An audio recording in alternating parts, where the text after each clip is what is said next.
The following podcast contains naughty language and ridiculous situations. Listener discretion is advised. We horror fans are a fickle bunch. No matter how good or even great a film is, we still nitpick the smallest detail. No film is perfect, but I'm not referring to minor flubs the director may have missed. I'm talking about whole scenes that just make you cringe or just have a major psychotic fucking anger issue over it. We all have that one scene. You may think you don't, but you do. You simply have to think about it. It'll come to you. What was that? You are asking what my choice is? Well, I'll be happy to tell you. It happens in the classic 1987 film Hellraiser. It's early on before the shit hits the fan. The dinner scene between Kirsty, Julia, Larry, and a few friends. Enter Steve, who looks like he should be playing guitar for a new wave band. Anyway, he sits there with his ciggy and his kisser. Kirsty notices him, then proceeds to flip the fucking thing into his mouth and flips it back out again, still lit and free from mouth burns. Cut to Kirsty, and she has this look on her face like he just shot gold coins from his ass. That Trish Stratus surprise thumb in the butt look on all her posters. Eyes bugging with her bottom lip curling into her mouth. Makes me sick and fuck that guy. Movies are make-believe, but if I'm supposed to take that a girl who looks at a guy like that is being passed off as genuine, then I don't know what to think anymore. But what about you? What's your scene in a great horror film that drives you nuts? We fickle fuckers want to know. And welcome to Trick or Treat Radio.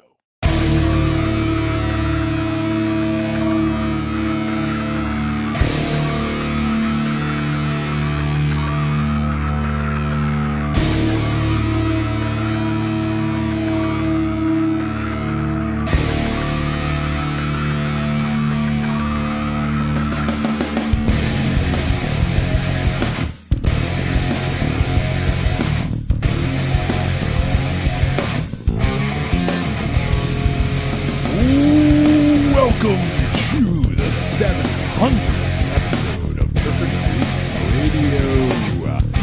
Radio is a stake to the heart of horror and pop culture. As we wade through the raw and investigative streaming, VOD, and cult cinema to attempt to find hidden gems and discuss their unique decisions. Episodes are streamed live. I don't even know what fucking night we stream live anymore. It's Thursday, it's Wednesday, it's Tuesday. You know what? The holidays fucking suck. We'll be back on normal schedules. But right now, it is Tuesday.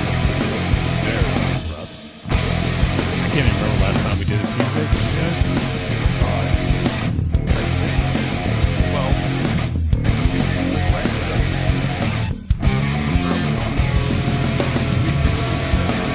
Yeah, we used to do Wednesdays. Yeah. and then we try.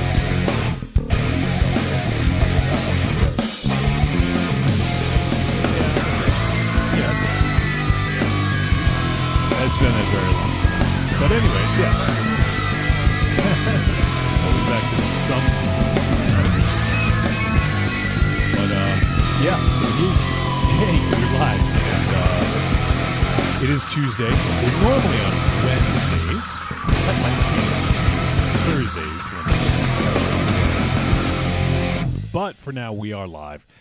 And, you know what? If you're not listening live, then you're checking out the podcast, and you already know it drops every Friday morning on all podcast platforms and on trickortreatradio.com and just wherever you listen to podcasts. Where are you listening to podcasts these days, Rim Shadow? In my ears. Are you bootlegging them? I don't know how they get them, but yes. No, I do. All I know is I got them, Wolfie. No, I do the Spotify gimmick. The gimmick?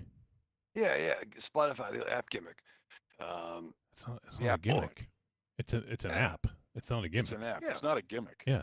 No, apps. A gimmick's a noun.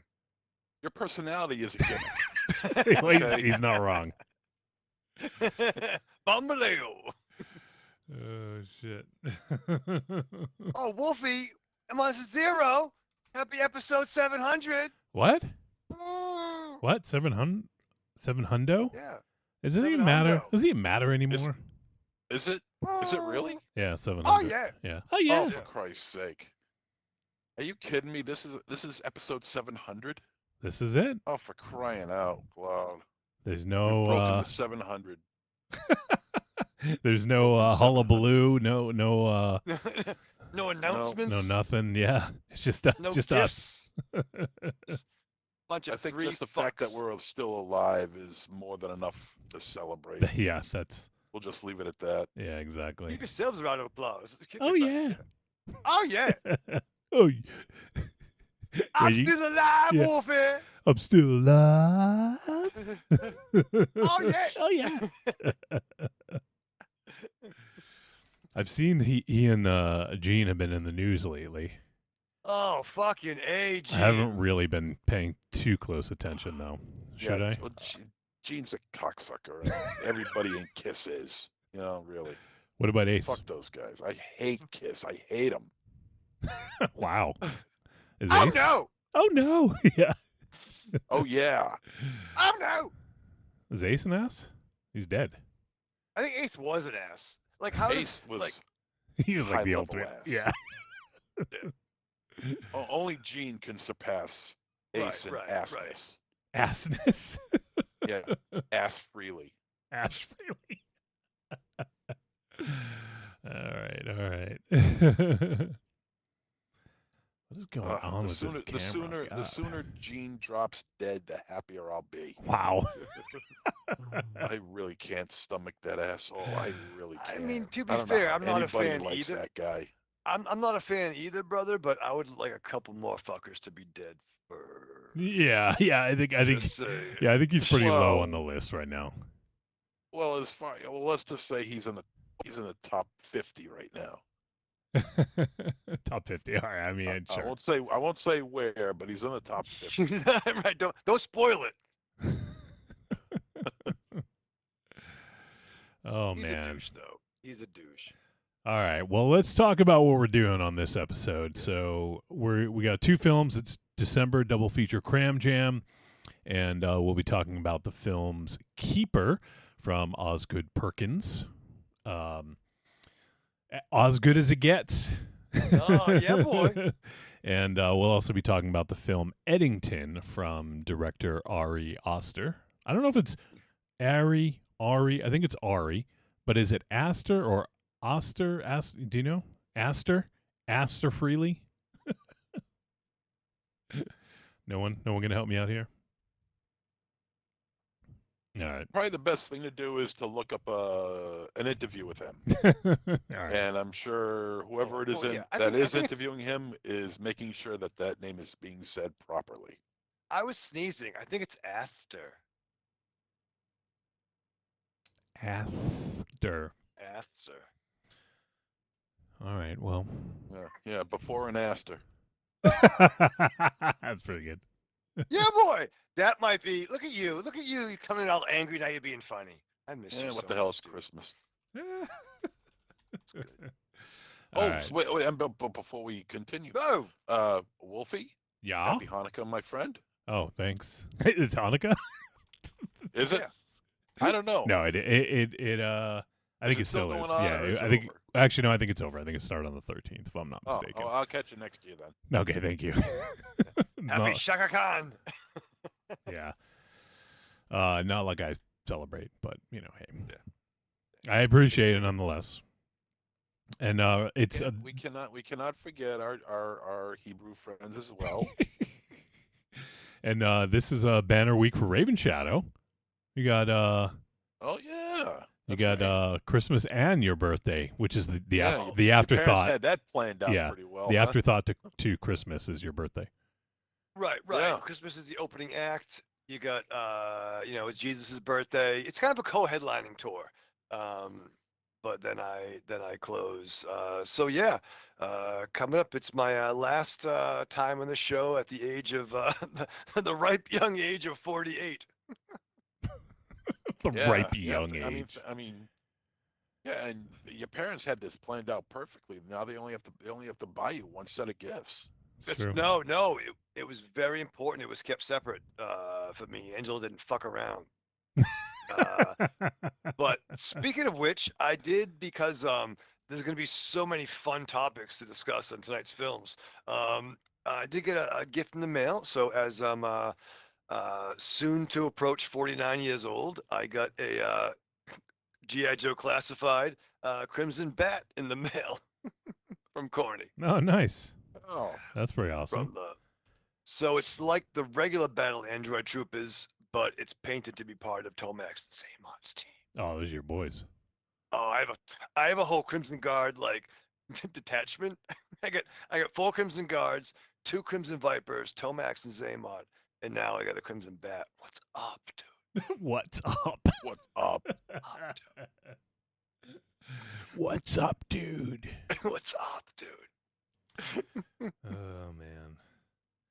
Apparently, we're having some more audio issues, but it's not as bad this week. It was the music that was playing was sort of doubled, so I think it was Okay. really loud. But our voices are fine, so I just got to find out which one that is. So I appreciate Marion in the chat telling us. But thankfully, we don't have anything yet. But when we go to break, I'll investigate. Let's see. So this week we are rolling on with December double feature Cram Jam. We're getting to the end of the year here. We only got one more episode before the end of the year, and so we got a couple heavy hitters this week with the directors. We have Osgood and Ari. Yep. We know them on a first name basis. Double A. So looking forward to talking about these movies and some of our favorite directors or some of the most popular directors on the show since we've been doing it. And we'll get into some other shit. As far as episode 700 goes, there's a lot going on in the world of Trick or Treat Radio. So it wasn't something. There wasn't time to plan anything. So. We're going to have to do an IOU essentially, or IO us. I don't know. Like it. I don't. Who do we celebrate for episode 700? Us does begin with you, so. Yeah, true. How about you owe us? You owe us. There you go. We'll do it. You owe us. Gimme. Oh shit! Joshua Libre is hanging out. He says, "What up, y'all? Bonds, Aaron, Babe Ruth, OTC, and now Trick or Treat Radio joins the 700 Club. Yeah, right. Congrats. Shit! Oh, shit. Yet. 700 Club. Yeah, we should take some steroids now. We've earned it. Yeah. Baby Chad, would you be into that? Oh, I would juice like a motherfucker. Would for real. juice. Yeah, And you'd I still would. say the fucking Oh, same. yeah, he would still. He wouldn't be the put in same it. size. He wouldn't put on any muscle whatsoever. Nope. Dude. None. Dude. He goes to the gym 3 times. His muscle would be like Bugs Bunny when he flexes and the little bump comes out of his. Whoop. This tiny little bump. First of all, Wolfie, I get him, but you too, Wolfie, to shame. Because he And knows yeah. I'm right, and he wants No, to join in the fun. No. No. Okay, go ahead. No, but listen, yeah, I've been to the gym 3 times. Okay, but I'm getting there. I have one of those what do you call them? Sponsors. I have a fitness sponsor. A sponsor. Yeah, a fitness Wait, sponsor. you Do you going mean to the gym 3 times a week, or or you've only been to the gym 3 times since you last talked about this? I feel it's Total, still a total. milestone. So Yeah. Oh, you've been to the gym 3 times in the past 2 weeks? that's 2 weeks. but hey, that's good for him. Let's not let that pass. But yeah, no, I suppose. I got to get but more about this you could do fitness better. sponsor. Is this like a double like triple A, almost a double A, triple A? Is this like an AA sponsor kind of deal, Yeah, I don't know what he is. or is it but someone I who got- gives you a spot? No. So I have a coworker and a friend at the shop, RP. He's 67 and he's a former basketball coach and referee. So his athletic background, athletic brother, we're friends, and he's been kind of like doing a variation of his workout, cascading it down to me for doing the the full FBW, baby, full body workouts. What that does, so the 1 day on, 1 day off, and the days that I haven't been able to go because it's the holiday season, I've been doing shit at home. You know what I'm saying? I've been doing some push-ups, and this is the term, the sissy squats. You Yep. know, the sissy Yep. squats. There- I've yeah. been doing that gimmick. It's not at all what it sounds like. They're fucking No. hard. And it's Right, certainly no right. gimmick. But yeah, I've been doing these things, Wolfie. The fly, Yep. the Yep. fucking fly Okay. Yep. things. You do. And then You know what? You back can make work, it. You can make it triceps. like Wolverine. Well, I guess it depends on which ones you do. If you do the ones that you lift up and do that, it you feel like Wolverine. You're like snicked like this. You bring them up like that. You can do those, and you'll say Wolfie, snicked every time. I was doing snicked all the time in my head, and I did a couple of crack of dooms too. Okay, But listen, I'm not doing Nickelodeon. big weight, and my sponsor. What do you make it? Yeah, and no, he told me that it's the thing is like the only person you're in competition with is yourself. It's like you're in the fucking gym, and I'm just doing my thing, man. That's Are you doing any cardio? Yeah, we do. I lead off with I do 5 minutes on the treadmill. that's good. Get a little get the blood flowing, a little air going. Yeah, Yep. that's good. Get a little warm up. pre-work. Yep. Little warm up, and then I've been doing the bar thing, and I got fucking good form. I was in one of those mech. It looks like a giant mech suit, Wolfie, where you sit in it. Yeah, and we you talked put your about this. It's a Roman chair. Oh, did I? Oh yeah. So that was funny. Russian fingers. Yeah. I still got one more exercise to do, and he's gonna give me the spreadsheet, so I can like. Oh, he's gonna bestow it to you. You've earned it. I'm gonna be bequeathed, Wolfie. You will be bequeathed. Bequeathed. But I'm trying, man. I'm wearing an outfit now. This is great. Wait, so you dropped the Hey, jeans? Ravenshot, remember, just when you do leg presses, make sure that you extend the legs all the way. Dude, I got good form, dog. That's the thing, and you hold it. So you don't want to do the clank. You want to like push it, hold it, control. Yeah, and then move let it back out in, slow. baby. Let it out. Let it out Let it slow. back. Let it back out slow. And don't extend the leg. I was kidding about that. That's the last Yeah, thing you yeah. need. You don't want to lock But up I've been those You don't need knees. that. I've Yes, been you doing don't reps need of that. 8, and then move up to reps of 10. From Are there. you pushing yourself though, or you? Well, Yeah, you're just starting, so just don't push yourself too hard. But yeah. once you get the hang of it. Oh, for sure. That's why I had someone who's a coach, who like actually a real fucking coach. So Like you want to lift heavy. Don't. Right. It's not going to make you look like fucking The Rock. All right, No. like that's a very special kind of working out. Most people are like, well, I don't want to get big. I don't want to lift heavy, but it's crazy the amount of calories your body can burn while like not even working out. Once you do those workouts, your body is constantly burning because it's like always repairing and everything. So yeah, it's good to lift heavy. And that's one thing he stressed. He said the 3 components are diet, sleep, and exercise. You know, so So Uncrustables, 3 hours of sleep. There's fucking protein in that, Wolfie. He said peanut And butter. lifting a cigarette to your mouth. Yeah. Oh boy. But I feel I should have a round of applause. You know what I mean? You feel you should, huh? I do. Okay. None That's of you not. That's motherfuckers nice. do. All right. Well, all right. I want an award. I want the fucking. I want the Trick or Treat Radio workout prize. No, but I think that's an effort, Wolfie. I'm fucking trying. It is an effort, and I'm proud of you. Good for you, man. Keep it up. I'm Yeah. trying. I got it. Seems to be, I've actually in the been right direction. I've been slacking because obviously I think you guys know. Right. Yep. Right. But yeah. So back to the episode 700. So we haven't been really had the ability to plan a lot of stuff. So we are talking about doing a Patreon that will do a little bit more of sort of a, you know, what we might normally do for a milestone, but we'll have some information about that soon. But there's just been a lot going on, and not ready to speak about it yet. But you know, but there's been a lot of stuff personally. So yeah, that it just hasn't been in the cards. We haven't been able to plan anything crazy. So that's why this is just a normal episode. And you know what? Like the further we go along, it's like, does it really matter? You know, if we fucking have milestones anymore, you know? Well, I think it's a good benchmark. I think it's a good, it's kind of cool. Still impressive. I was at a gathering over the weekend and Of the Juggalos? yeah, yeah, yeah, yeah. You know what I mean? The Faygo was flowing like a faucet. It was dope. Kevin Nash was there. He says hi.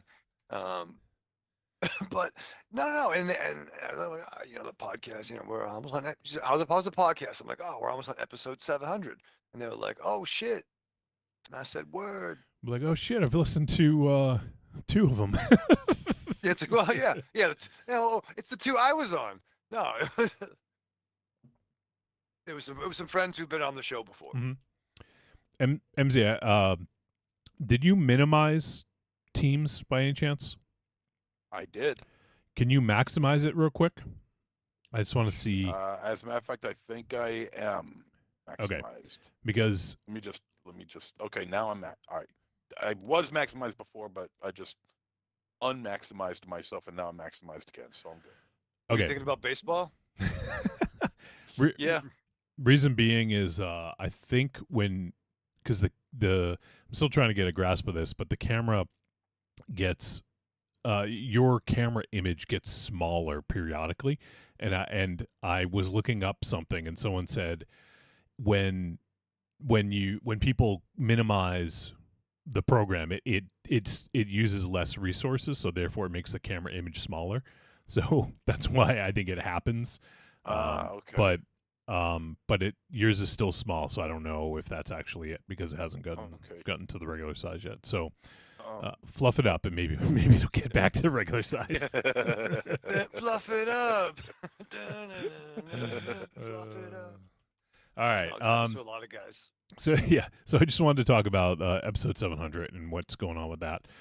And but yeah, we appreciate Joshua Libre giving us some positive reinforcement, and Creepy Girl gave a thumbs up and about 7 claps to Raven Shadow, and she says, "Keep at it."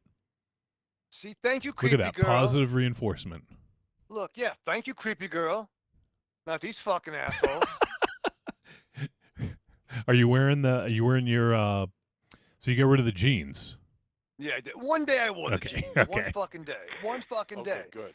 And then I've been wearing my downtown gear. My downtown gear. Yeah, I might bust out the Maru headband bandana next week because I didn't like the headband I was wearing. You actually wear a headband when you're working out? You think you sweat that much? No, but I got kind of fucking long hair, man. I'm tying it back, but it's not all long enough to fucking tie. You know what I mean? So I'm trying to fucking contain my shit. Just to get my clean and jerk on. Clean and jerk. Who do you think you are, the lead singer of Loverboy? Yeah. What are you wearing a headband for? Every Raven Shadow's working for the weekend. I'm fucking clean and jerking for the weekend, Shadow's bro. working for the weekend. Yeah. I'm gonna have outfits. Where'd MZ go? Oh, there it is. Okay. I'm right here.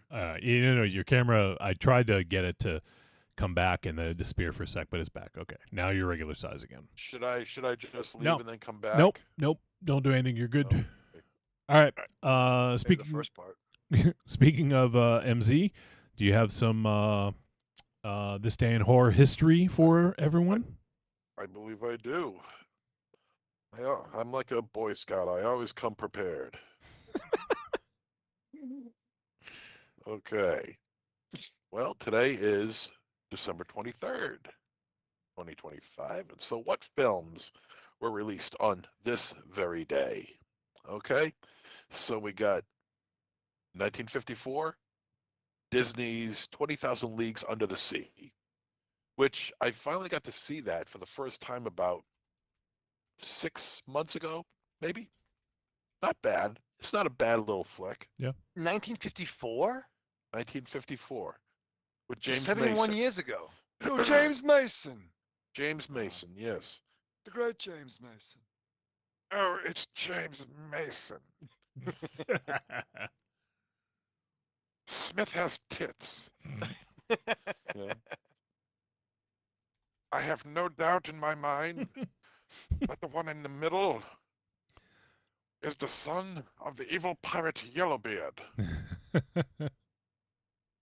Okay, 1958, The Seventh Voyage of Sinbad. 1970, They made great 7 flick. of those? Huh? They made 7 of those? Yes, they did. Like the first voyage of Sinbad, the second voyage of Sinbad. Come on. Yeah, How it's are like ya? Leonard Part 6. They jumped right to the seventh one. Yeah, that's a good one. Like, who's in it before George Lucas? Just the Mandela effect. Yeah.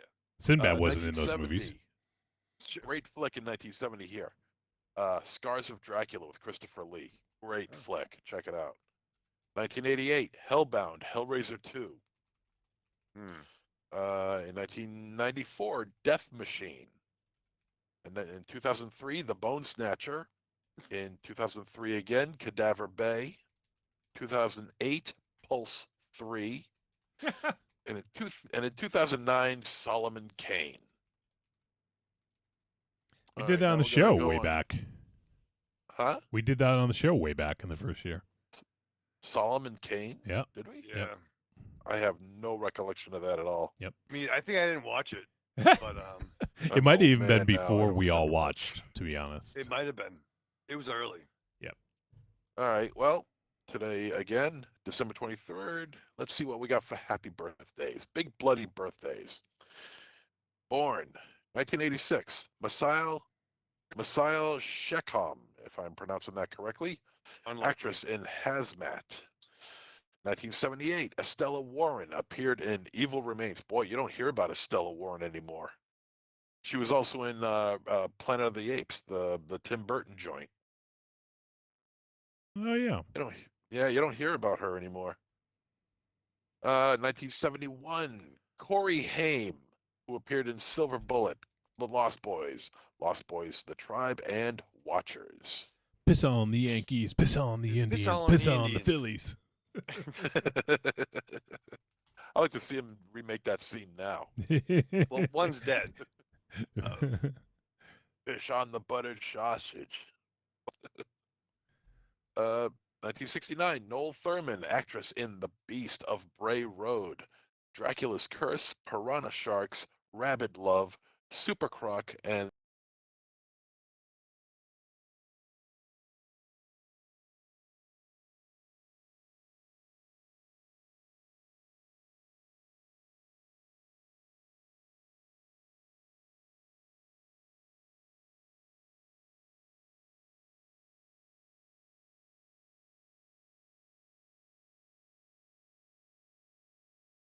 '82. So he was like 26 or 27 there. And he looks like he's 20 years older than that. 1955. 1938, Lister Shaw, actor in Blood Orgy of the She-Devils. 1936, Frederick Forrest starred in It Lives Again and the TV movie The Deliberate Stranger and Dario Argento's Trauma.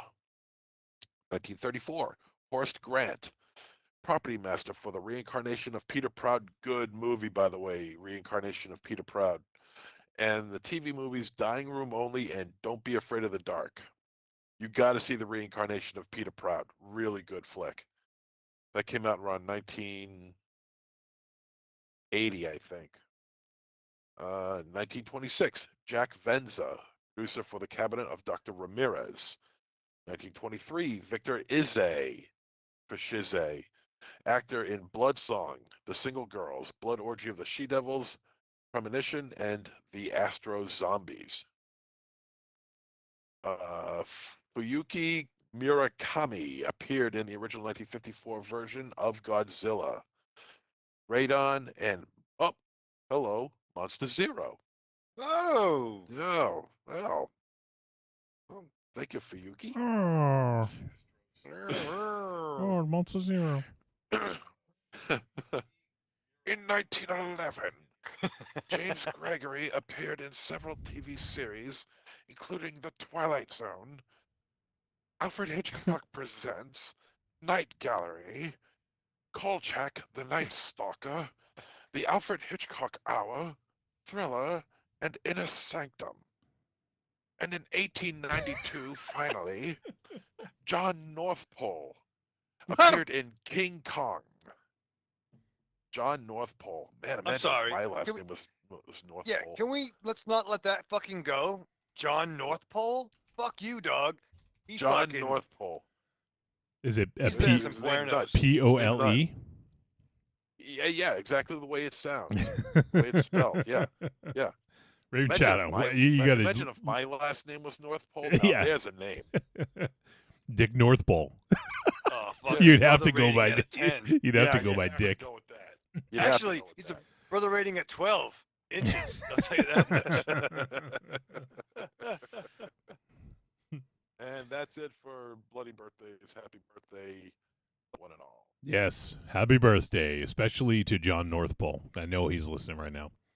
The great John North Pole. The great, yes, the great Jorn North Pole. Jorn-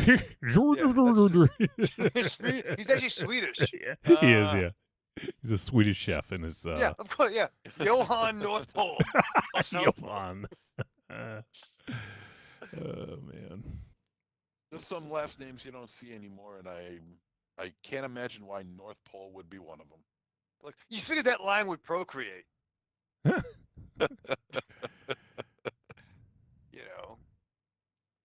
So you get a lot of littles running around, you know what I mean? But you don't get a lot of North Poles. No, it's true. All right, let's see. For our, I actually don't know what to do for our trailer one here. We got MZ supplied a bunch. I am more interested in the 28 years later, the Bone Temple. I think we saw the original teaser, but we could do the. We did do the teaser. Now that you're mentioning it again, Yeah. it's coming to me. Yeah, we did do the teaser. I do we did not- The trailer. I do not want to do Amityville NATO. Are you fucking kidding me? Fuck Well, you. You know actually- what? I wasn't gonna say anything. You know what? Let's do that one. All right, We're all already right, gonna fucking fucking- watch Yeah, 28 fucking Amityville years, NATO. whatever the fuck. Fucking Fuck you. Fuck it. fuck it. Fuck it. I have I to. saw that. I had to throw. it All in. right. Fuck. Goddamn I son of had a to. bitch. I absolutely had to. Oh my god. The Mega Huge Pictures is the fucking production company. All right, let me see here. You know what? I hope Mega Hughes, in this whole Paramount Netflix shit, I want Mega Hughes Pictures to be the new fucking giant. Fucking. That's where it's at. Mega Hughes Pictures, motherfucker. Yeah, screw Columbia. Yeah. All right. All right. Here we go.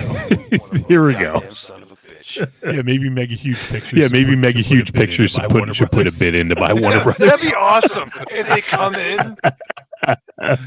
If they do the whole like Price is Right +1, or whatever the fuck the extra fucking dollar is. I don't know. I don't know what to expect from this. I just saw it and I'm like, I gotta let these guys do this one. You goddamn son of a fucking bitch on Christmas fucking Eve. On the eve of All right. Jesus' birthday. Eve of Jesus. On the eve of Jesus' birthday. Probably the summertime, but whatever. Let me get MZ's Oh, camera. Let me get MZ's camera back in here because it keeps fucking disappearing. I don't know what happens. Well, I why do this know, but it's happens. so Well, I do know, but it's so annoying. Is that it? All right, that's good. Okay, so now we got his Mega camera Huge back. Okay, Pictures so presents Mega Huge Pictures presents Amityville NATO. Amityville NATO. NATO? I can't believe Amityville Amityville NATO. NATO, I like can't the believe it American actually took Tree. like 15 years No, to come up no. with that. It's No, like- no, no. like It's Sharknado. like Sharknado. Oh, I'm thinking I about can't believe it took them like 15 years to like jump on the bandwagon for something like this. if there's not a fucking house Can't in a believe it. fucking tornado, I'm gonna call bullshit on that. All right, well, there we go. It can happen All right, in well, the let's- Wizard here of we Oz, go. It can happen here. So Oh, that's a fucking movie. All right, I need, let's make our own movie. Let's talk about what we would do, not even watch this piece of shit. Well, you already placed a judgment on Well, it. you already placed a judgment All right, on it. Megaforce Maybe it's gonna Films, be what's it amazing. called? Maybe it's going to be amazing. maybe the Amityville. greatest movie ever made. Amityville NATO. Yeah. That is not. Yeah. Amityville has no right. shame. My God. Episode 700. Here you go, Joshua Libre. Well, it's because anyone can fucking. Well, name it's it because anyone can Amityville fucking something name it Amityville It something does or other. nothing to- we It know does that. nothing It has to. do with We the know original. that. It has nothing to do with the original All Amityville. right, let's check it out. All right, Amityville let's NATO. check it out. God Amityville help NATO. us. God help us. Where is Oh shit. You guys see it? Oh shit! Hold on. Hold on. You guys can't see it. One I sec. forgot you guys can't see it. One sec. Amityville blue balls, I'll tell you that much. Amityville. That's the next one. Amityville Blue. It's probably already out. Yeah. It's probably It's probably already out. out. It's probably already out. Let's see. I gotta share with you guys. All right, I gotta share with you guys. So hold on. Just hear the sound.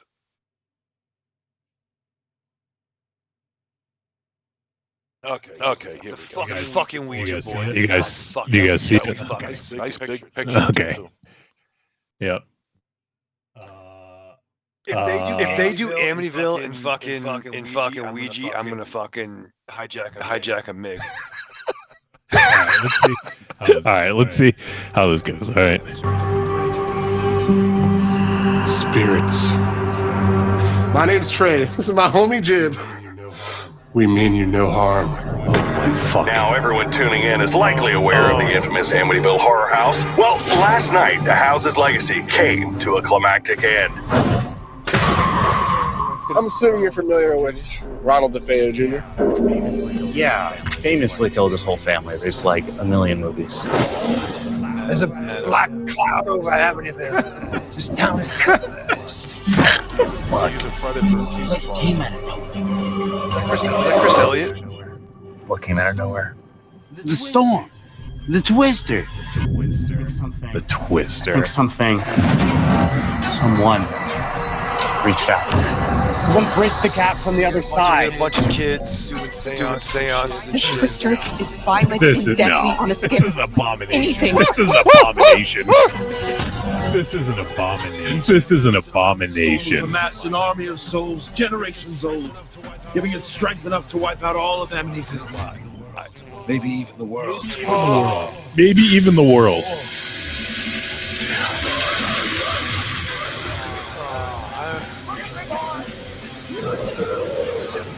What the fuck? Fuck.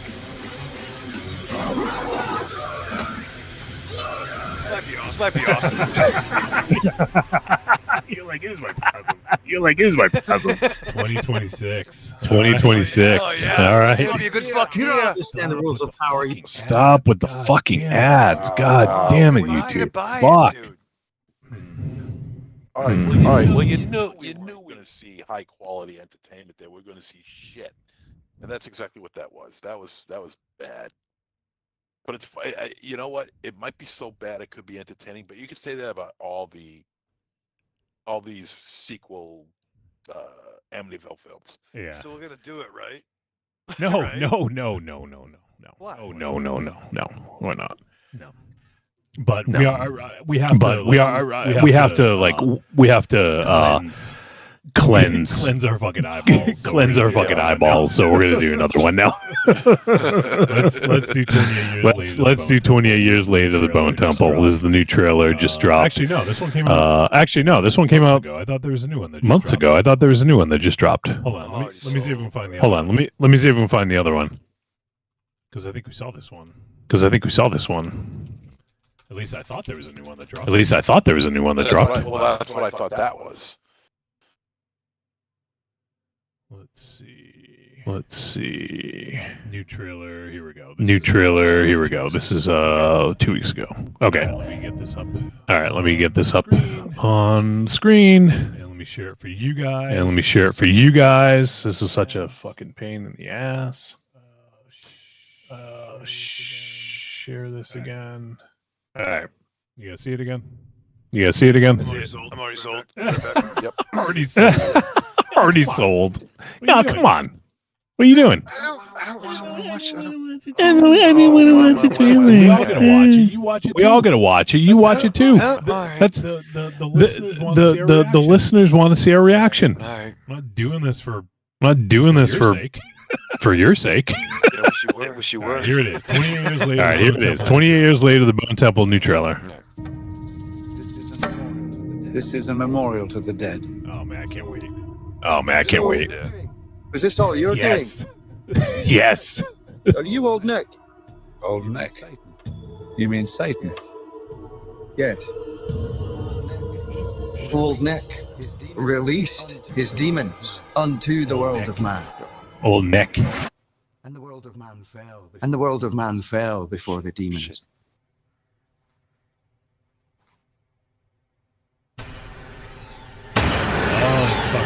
Oh, his fucking. What was his name again? Samson? Yeah, the Alpha. Samson Cock. No, they said Samson's not in this. No, he is. I've seen him. No, he is. I've seen him. I remember details, events, people. The world had an order. What's your name? Spike. No. I think your name is Jimmy. Oh, they're all Jimmy, aren't they? Oh, they're all Jimmy, aren't they? There's Samson. There's Samson. Yeah. They seemed unshakable. They seemed unshakable.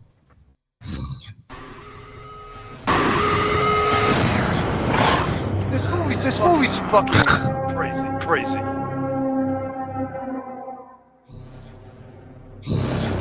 Oh shit! Who the fuck knows now? Yeah, it's Samson. When the infected attack, what do they see?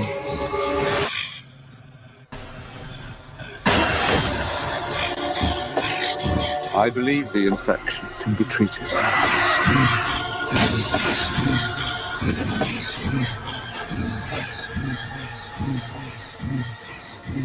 A leap into the unknown. A leap into the unknown.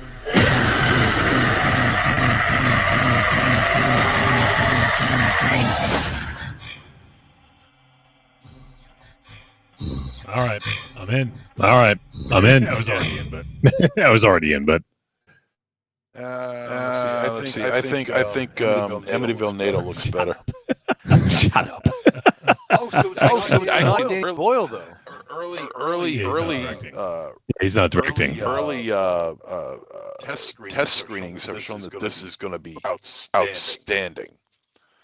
yeah, The word is out that this is really good.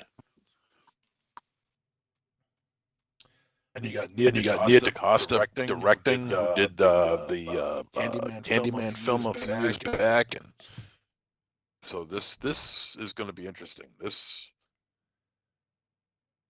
Something like this might rejuvenate my hope in the 28 years franchise.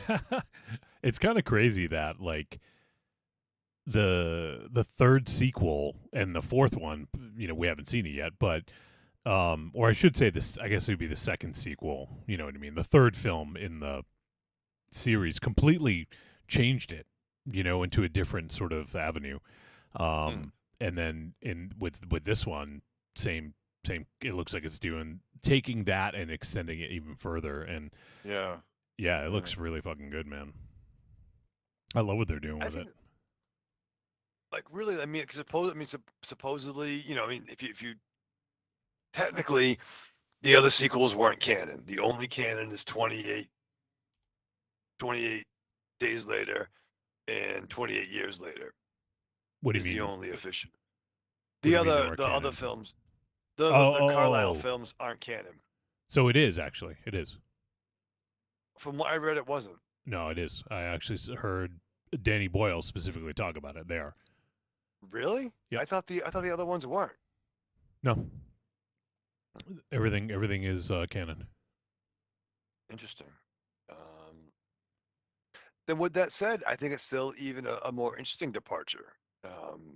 I know that some of the boys of the OTC didn't really enjoy this film, if memory serves, but I thought 28 years later was fucking dope as fuck, and had a great ending. And I'm fascinated on where this is going to go.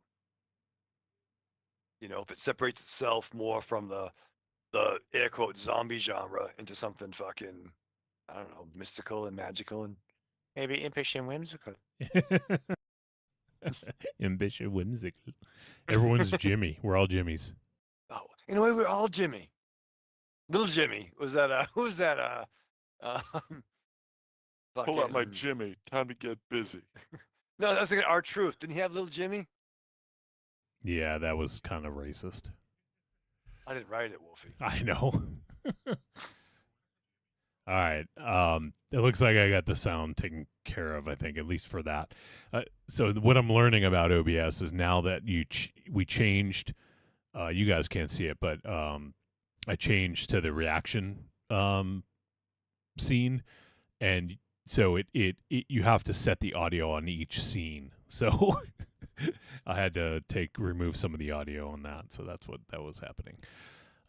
Okay, so hopefully I got that taken care of. If you guys are hearing any more audio weirdness, let me know. But I think we have gotten it figured out here. All right, so there you go.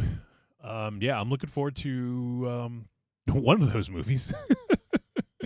I won't say which one. Oh God. So yeah, Bone Temple coming out January 16th. Hopefully it will be on VOD maybe end of February, early March. Depends on how well it does, I guess, in theaters. But yeah, I'm looking forward to doing that one. All right. Let's see. So we should probably wrap this up because we got 2 movies to talk about and not a lot of time to do it in. So we will head to a break in just a few moments. And first up, we're going to talk about the film Keeper from Osgood Perkins. So that'll be coming up in just a moment. But before we hit the break, if you guys want to help support the show, there's a few ways to do so. The best way is Patreon, patreon.com/trickortreatradio. It's right down here if you're watching the live video. And you can join and support for as little as $2 a month, and we drop exclusive episodes every month. We're talking about what we're going to be doing for this month. That'll be coming out soon, and then we got the year end, and we got the year-end Patreon and all this stuff. So lots going on in our world in the next 2 weeks. But yeah, keep an eye on that and check out the Patreon, patreon.com/trickortreatradio. And if you're on the fence about whether or not you want to support monetarily, you can join for free and get a sense of what's going on, and then you can join, at any point after that. But there you go. Check it out, patreon.com/trickortreatradio. Also, we have on trickortreatradio.com, there's a Amazon affiliate link. Just find the Amazon logo on the front page, click it, and it brings you to Amazon, and it inputs our affiliate code, so everything you purchase gets attributed to us, and we get a tiny little cut. Also on trickortreatradio.com, click on store, and you will see the greatest hits of Trick or Treat Radio Volumes 1 through 3. It's a nice little sampler of the early days of the show. So give that a look. Before we head to break, James Ellis, Superman Worst of Year. Whoa. That's right. I forgot James didn't like that movie. He says, wanted to say Merry Christmas and Happy Holidays to all. I doubt I'm ready for the talk about Eddington. Neither am I. I don't know if anyone's James. ready for that. You're right. Oh, shit. It's I may forget, so I'll tell it now, but I showed the trailer to Tanya to see if there's any interest, and she's like, nope, I'm not interested in that whatsoever. We lived it. So, kind of funny, but all right, Raven Shadow, why don't you take us into break here? Yeah. Maybe I can tell a good story. So this past Friday, I went out with some coworkers for a meal. A bunch of us, my part-time job, gathering for no particular reasons, for legal purposes. Went to a great restaurant. It was awesome. Originally, it was supposed to be 24 people. Life gets in the way, and it was only 11. And we had 2 big tables, a separate room. It was very like mafioso. Sorry, the alleged mafioso, because that's not a real thing. But we had our own separate area with doors and 2 waitresses that were fucking killer to us. And they were great. Food was amazing. The service was impeccable. Impeccable. Impeccable. Hold the peppables. But at the end of the night, with the courses and the food and shit, we paid our bill, and gratuity on the bill. We're like, shit, they were expecting 24 people. There's only 11 of us. So everyone took a collection, and then it being about like $100 cash, and ended up going give it to the waitress, saying, listen, we know you're expecting more people. Here you go, here's something extra because, just for your trouble, because you guys worked hard. And one woman started crying. Basically was like, thank you. I was having my dad died and my grandfather died the same month. And right. I'm like, oh my gosh. And they were like, yeah, we work really well together, but normally this group would only take one person and didn't need two. So the moral of the story is not what we contributed for the staff. It was that us as fucking customers didn't know that they were probably talking Right. shit and pissed. You know what I mean? But we didn't see it. We didn't see it as customers. So the moral of the story is, in general, always, especially around the holidays, when the people fucking come to fucking serve you, help you, give you food, take care of you when you celebrate, and they're fucking busting their ass. So much love for everyone in the retail and service industry right now. Bigs up yourself. Hopefully it's almost fucking over. So I had a dope chicken parm. You better believe I strapped on.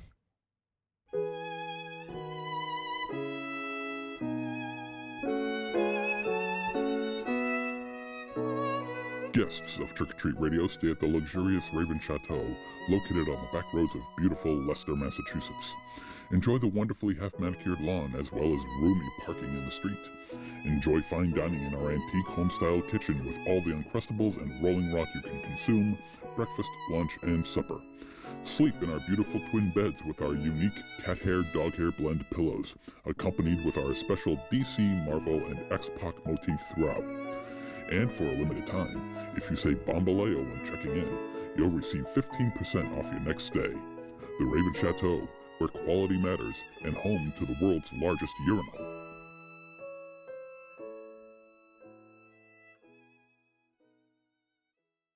Hey, you matzo heads. This is Larry Fine, and you're listening to Trick or Treat Radio. See ya! Help me! Somebody help me! Torpedo! Keep cool! Use your head, don't lose it! Open and close your legs like a scissor. Keep up a steady rhythm. Now cup your hands downward and move them in a figure 8 motion. I'm treading water! You got it! Never play around water alone. Now I know. And knowing is half the battle. G.I. Joe!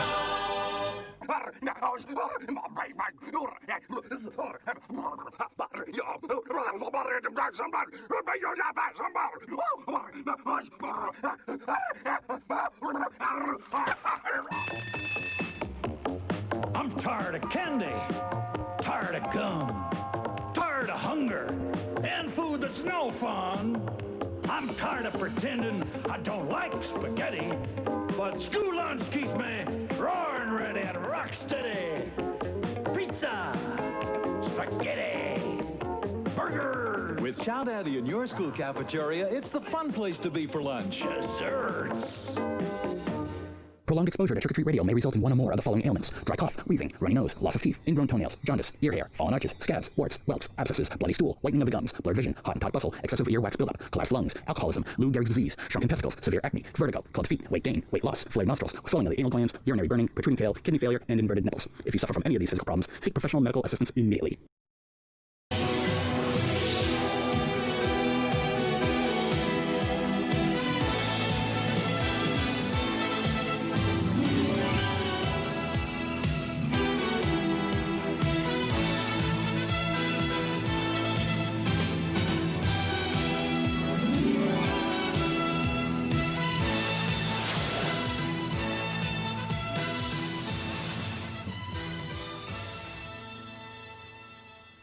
All right, it is time for our feature presentation.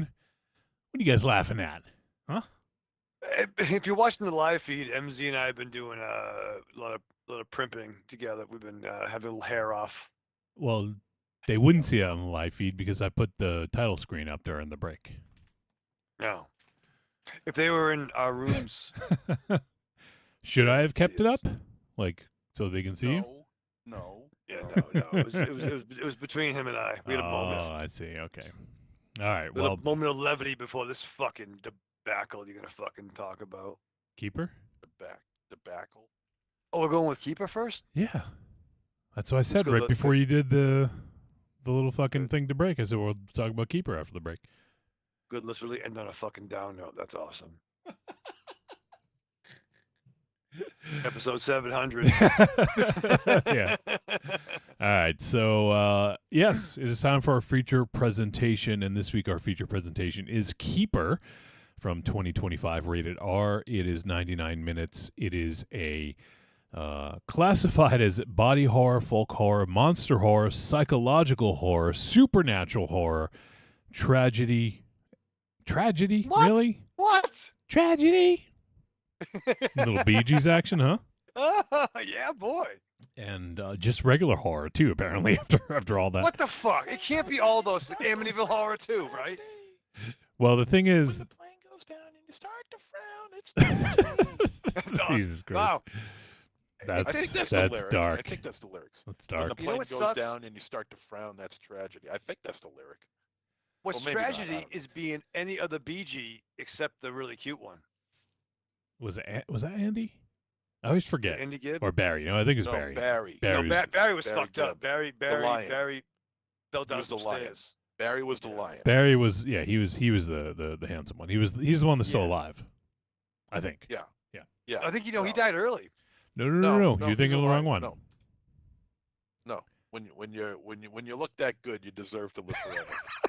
That's true. That's fair. That's yeah. I think we can all agree with that. Yeah, no. It unites us. Barry's the handsome one. He's still alive. Yeah. Okay. With the beard and the hair and the fucking Yeah, chest. yeah. He's the handsome one, man. Maurice Gibb is dead. Yeah. Andy Gibb is dead. And there's okay. one other, Robin. Robin. Yeah. Oh yeah, Yeah. Robin. Andy was the young one, right? Andy was he died when he was like 24, 25. Yeah, and he was barely in the band. I think he opened for them and maybe played a little bit with them. Yeah, But yeah. but it was Barry, Robin, and Maurice. And Robin was the kind of like, I wouldn't say he's weird looking, but he looked a lot different from the other two, I feel. Maurice He was the balding unconventional. one. Maurice is the balding one, yeah. He was kind of like the Michael Anthony of the Bee Gees, right? In a sense, yeah. Yep. Thank Yep. you. And Robin was like mostly I think he was just mostly a singer. I think he also played some instruments, but I think he mostly sang. Yeah. But yeah, he died 2012. So all right, well, enough about the Bee Gees. Barry Gibb, he is the handsome one. Yes. Who's the Barry Gibb of the show? I mean, come on, guys. Raven Shadow's like, it's got to be Raven Shadow. Raven I mean, Shadow's come like, on. you gotta Yeah, fix. he Go ahead, plays with his fix the hair. hair. Come on, guys. He's got the beard going. You know. You can tell by the way I smoke my butts. I'm a fucking handsome man. No time to talk. All right, so let's talk about Keeper. Oh shit! All right, Keeper. And the film stars Tatiana Maslany, Rasif Sutherland. I mean, there's really not a lot of people in this. Burkett Turton and Eden Weiss, and we have Cassandra Ebner as Baghead. I can wait. We gotta talk. We gotta talk about the end of this. We can't fucking avoid. Baghead. We can't Baghead, avoid. Baghead. Yeah, talking about the end of this movie. And it is directed by Osgood Perkins, written by Nick Lepard or Leopard. It's Lepard, Lepard, I think. And Commandant Lepard. Commandant Lepard, yeah. Osgood Perkins, as we've mentioned many times before, is Anthony Perkins' son. So horror kind of runs in his veins.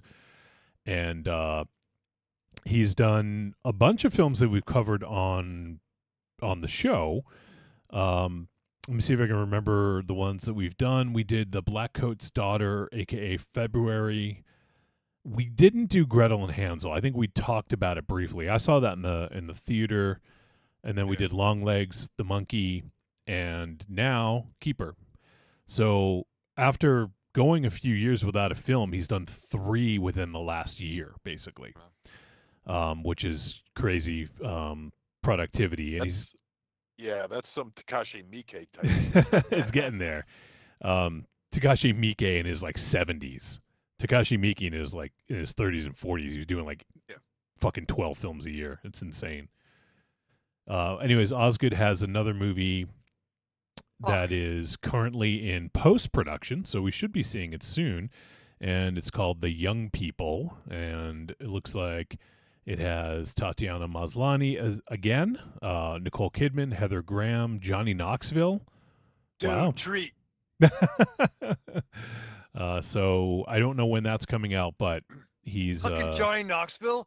I'm yeah. fucking all in, brother. Can we watch that tomorrow? Well, it's not ready. Okay, back to Keeper though. The synopsis of this film: a romantic anniversary trip to a secluded cabin turns sinister when a dark presence reveals itself, forcing a couple to confront the property's haunting past. So I am going to say it is going to be very difficult to talk about this film without some light spoilers. If you have not yet seen Keeper, please, if you have any interest, please go watch it. We're going to try to keep it as light as possible, but it's going to be very difficult to talk about this movie without spoilers, as is the case with a lot of Osgood's films. I think you're better going in cold. I think we watched like the trailer of this, and thankfully Neon does a really great job of obscuring too much in trailers. They do a great job with keeping it very light in terms of telling you what's going on, because this trailer didn't give anything away really. But yes, go in cold if you are curious about this film, and we'll do our best to be light spoilers, but we're going to have to talk about some of the stuff because the end of this movie has to be talked about. But we'll try to do it in a way that doesn't reveal everything. In the chat real quick, Pat Robertson is hanging out. What's up, Pat? And he says, fuck you, wait, right? he says, happy 700, gentlemen. Oh, thanks. All right. We're in the 700 club now. Oh, shit. Oh, shit. I see you, bro. Looks like we're going to be there for the next at least 2 years. So that's fucking get comfy, hilarious. guys. As I read the Pat Robertson thing, it didn't really occur to me until I read Happy 700. That's funny. James Ellis, Superman Worst of the Year, says 700 episodes. Where does the time go? You know what? It goes nowhere. We lose that time. We lose so much time doing this show. You could say downhill and over a cliff, to be fair. All right, well, let's dive in and let's get some first impressions, starting with MZ. Oh boy. The thing about Osgood Perkins is that he knows how to deliver tone. And he can deliver that tone in ways that, you just don't think about. It's a very unsettling way that he is able to showcase his movies, the ambiance that's involved. And this film is no different. It sounds like it's a simple tale, a couple going up into a cabin in the woods, and one of them experiences something unusual. It's a very cookie cutter type of premise. Oh yeah. But when it comes to Perkins, man, somehow he's able to deliver it in such a different way that you wouldn't normally expect. And part of that is with the tone. You saw it in Longlegs. You kind of saw it in The Monkey. It was kind of it shifted differently. But now we're right back to basic. I don't want to say it's exactly like Longlegs in terms of tone. And Monkey was more of a comedy, I think. So it didn't build the tension the same way. Yep. Exactly.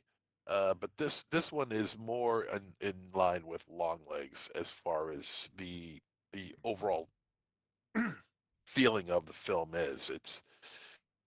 It's exhausting and it's claustrophobic. He uses a lot of dark spaces.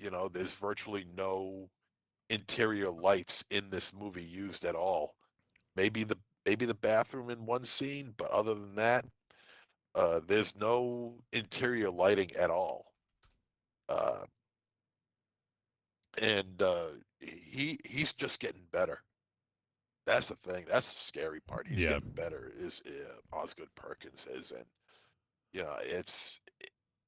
there are some things in here that I started questioning myself about after watching it, and I'm hoping that after discussing it with you two fine gentlemen, that maybe some answers will be given, because I have some ideas, but I'm not entirely certain, because that ending is a whopper. And yeah, I'm interested to hear what you guys have to say. All right. Raven Shadow, how about you? So in a complete shoot, I forgot Osgood Perkins directed this when I started watching this. And as this movie progressed, this was not what I wanted. And not because it didn't involve Superman or guys with long hair and leather jackets running amok, not giving a fuck. I just wouldn't have selected this if we weren't discussing it on the show. You know what I mean? It seemed like another fucking story of a dude is with a woman, you know what I mean? They're getting together, but they're going to a cabin in the woods and it's gonna get fucking nefarious and there's a hidden fucking agenda. That we haven't Nefarious. fucking seen. Nefarious. You know what I mean? Like I didn't give a fuck about it. Truly, if we weren't discussing it on the show, the only way I would watch it is because of Tatiana. I'm gonna butcher her name. What's her name? Maslany. Great. Who I dig. I dug the She-Hulk show on a Marvel show, She-Hulk. I'm not saying it was perfect, but I like what they were doing there, and I like her as an actress. But this movie pissed me off. I was fucking annoyed. I hated fucking certain characters. I hated the fucking brother. I hated the fucking cousin. Oh, was it cousin? I hated him too. I hate this cat's family. No, I just hated everything about it. Aside from Tatiana's performance. Okay. That it? Until. Oh, okay. Okay. Until.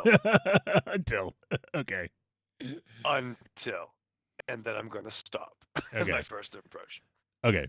So I will agree that I think that this ends up being a bit of a kind of your typical, like horror story, cabin in the woods kind of thing. It's not, not exactly the same, but a lot of the tropes are there. However, I feel that this is a bit sort of transcendent because of Osgood. The way that he directs this is so fucking good.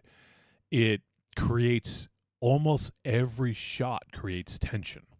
So even if you're not really digging what's going on, or it's kind of run of the mill, everything about this creates tension and it just creates this creep factor. I love some of the angles he chose to shoot at. Yes. Up, like, high up, yes.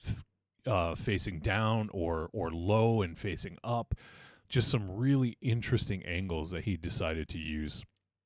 And also, when he's focusing on a character in this, almost every single time the camera is moving slowly towards that person, creating this very uneasy, almost claustrophobic feeling.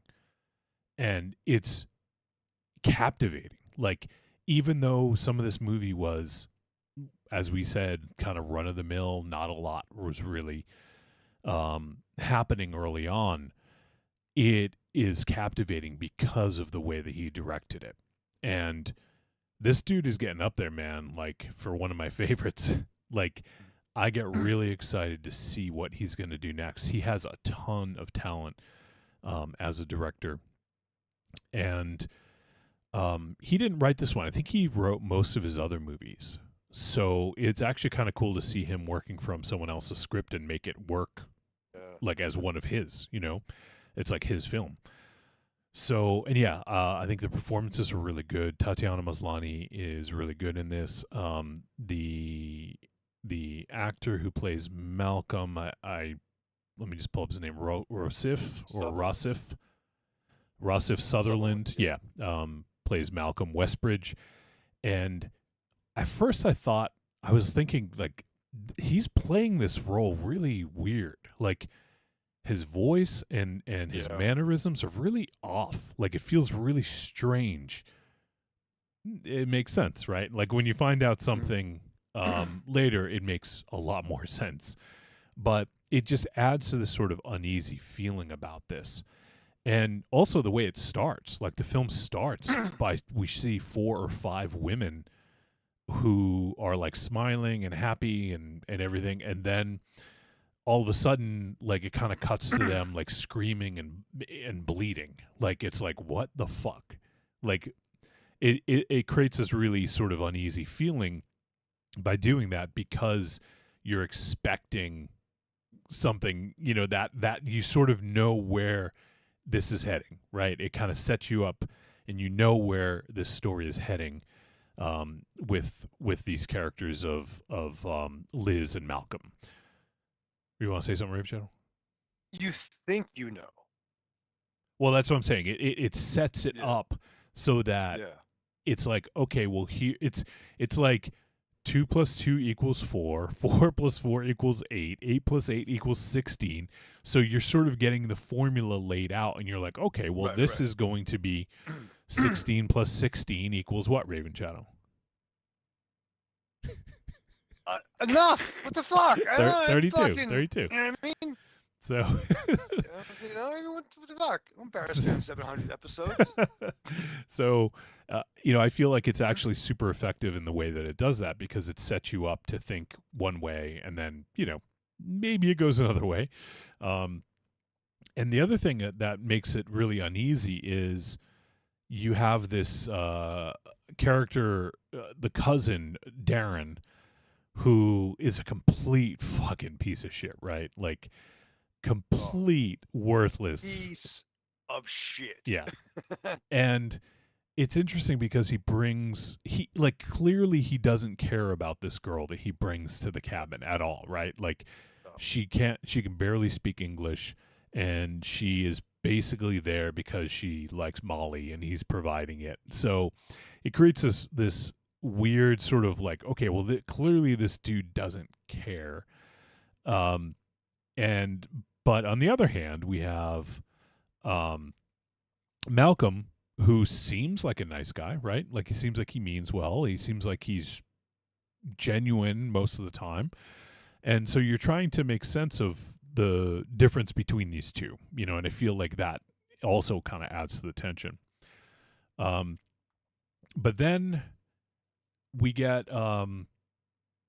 Malcolm goes away. Something doesn't go the way that he expected. He leaves, and then, you know, we have Liz is kind of seeing some shit, right? And then the cousin, she has an interaction with the cousin, which is really fucking weird, and kind of goes on from there. I don't need to do a plot beats here, but this is a really good movie because it lulls you into a false sense of security in a way, and then kind of flips it on you. And for a movie that wasn't all that creepy, this movie gets creepy fucking fast. Like, there is some out fucking standing stuff at the end of this movie that just, like, I was like giddy. I was like, oh my God, like, this is fucking cool. There was some really fucking cool shit in this, and holy fuck, does this pay off? God damn it. Like, you know, I don't want to say this is like one of those, the zombie girls would say, good for her, right? Like, right. And I would say there's a little bit of that there. I don't want to say too much more, but the one thing I think I like about this is we see a cycle. If you want to take it this way, there's like a cycle of patriarchy that kind of gets broken in a way, right? Like, we see this cycle, and then the cycle kind of breaks. And I think it's really interesting why these guys do what they do, and all that sort of goes along with that. Yeah, I feel like I'll stop there because even James Ellis, Superman Worst of Year, says, "Lads, I will come back later and skip light spoilers for Keeper. Are you doing a best of the year as well?" And so I don't know if James is still there, but yes, we will be doing a best of the year. And we always try to release on New Year's Day. That shouldn't be a problem this year. But since we have a show, the next week's show is like on the 30th, we have to like fit in the recording for that. So I think we're fine with it. I think we worked out a schedule, but yeah, just in case, it should be out on the 1st though. But I guess that's it for my first impression. Let's jump into this a little bit deeper. And I also want to talk about the score. I thought the score was really awesome, like really fitting and really great for the movie. Yeah, where do we go? Where do we start with this one? Because it's fucking gonna be hard not to spoil too much. Well, it's like I said before, the tone of this film is absolutely stifling. First of all, like I said, there's very little interior lights. The exterior lights, there's no sun. It's basically an overcast day, so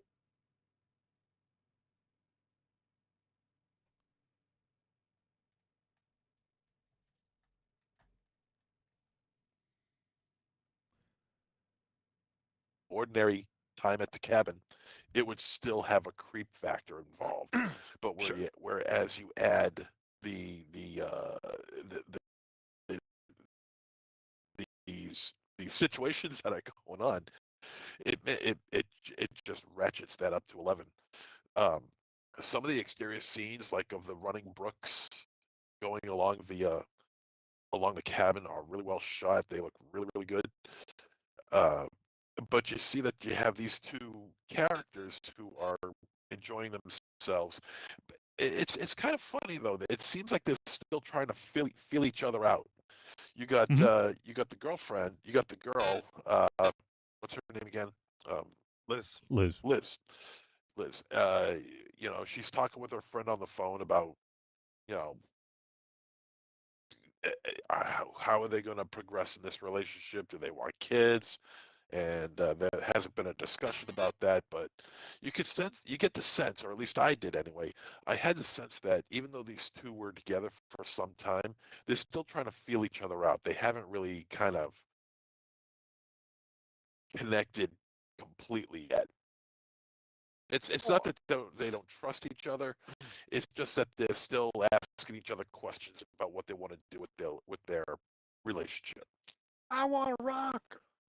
Yeah, everybody wants to rock, and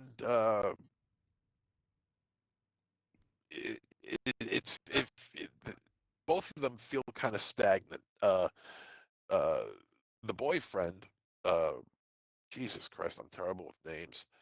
Anyway, the doctor. Malcolm. Malcolm, that's his name. Malcolm and Liz. Okay. Malcolm feels like he wants to progress it. You could get that sense that he's trying to progress the relationship a little bit more. You know, he's very forthcoming to her. He's holding her and everything like that.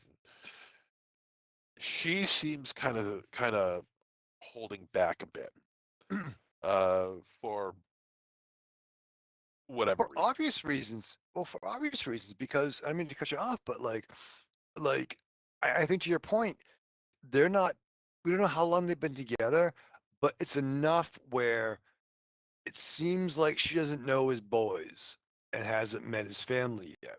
Enough when she's talking to her friend, she's like, "You might be the side piece," in her words. Like, Right. you haven't, like, you might not be.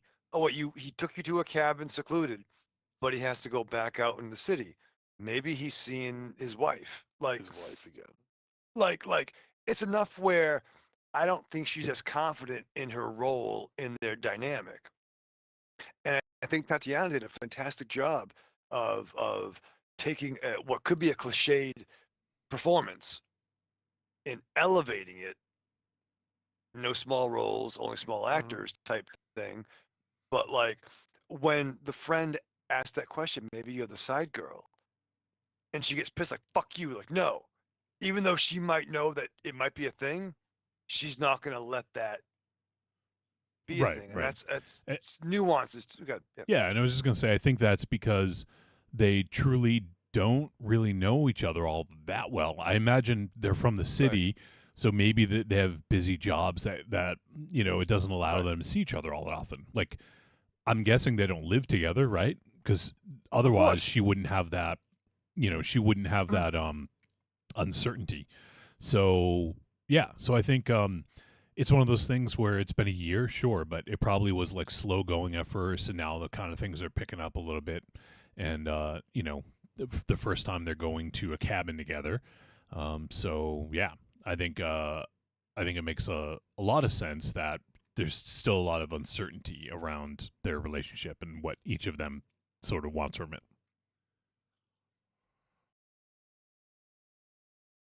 Yeah. How about I'm trying to. I want to get to the end, but I'm trying to think what else we can tackle before we get there. I think there's definitely some tension with the cousin coming to the house. I mean, there's the I don't know if you want to call it a MacGuffin, but when they get there, the caretaker left a cake. Oh man, okay, yeah, it's a good one. Yeah, Yeah, What caretaker fucking that gardener leaves a fucking cake? a caretaker in that blood? we that Never seen. leaves a cake behind, and those who eat it that are not inside the family claim it tastes like shit. Um, and I was waiting for it to be like made out of shit, and then I got some heavy Salo vibes when I saw that. And I'm Oh like, boy, eat a You're a chocolate weird cake saying fucking it guy, tastes like man. shit. Hey, you haven't seen Salo, man. You I have don't no need to. idea. I'm not going to. But yeah, the cousin was a real piece of work. You could tell the guy was a first class asshole all the way. And the girl that he was with, who he claimed to be his girlfriend, you could tell she had like prisoner vibes. She felt like she was trapped there. Right. Blink if you need help. Like, yeah. Yeah, exactly. But then there was some situations with her that got really bizarre, and I couldn't tell if it was me or the film. But am I the only one who felt like there was something really seriously fucked up with her eyes? Like, I couldn't tell if it was me seeing it or no, if it was actually going on in the film. oh no, there definitely was. Okay, good. I wasn't hallucinating then. It was that one Because scene where they're looking at each other real close. Yeah, Yeah. real when they're fucking. It was all pupils, and yeah, they were all- huge, and they're different size. but the eyes were like very subtly, I mean extreme subtly changing shape.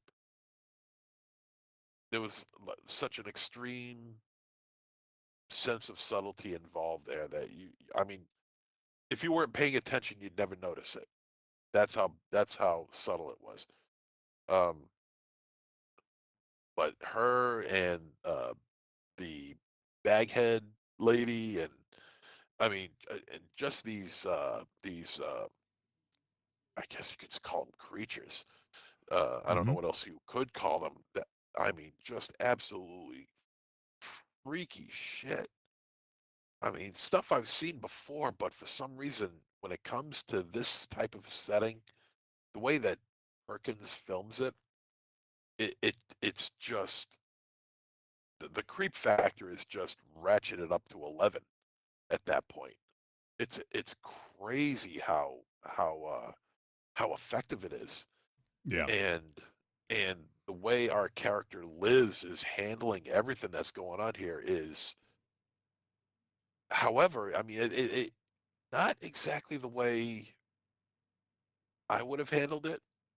I mean, she's kind of guilted into bringing the cousin into the house because he's like, "Hey, let me into my own family's house." So he's kind of guilting her into letting him in, and she she accepts the invite of having some alcohol with him, and which is I'm like, wait, what? She would actually do that? I'm like, no, no, no, no, no, no, no, no. All the things that she's been experiencing, now she's going to accept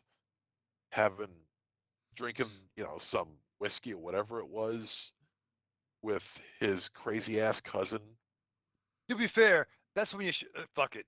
I'm just gonna have some fucking whiskey. Fuck it. No, dude. No, no. I feel like I- she's, despite what she was experiencing and feeling and seeing, and she still thinks that she's going to be with this guy. She doesn't want to rock the boat with the family, or whatever.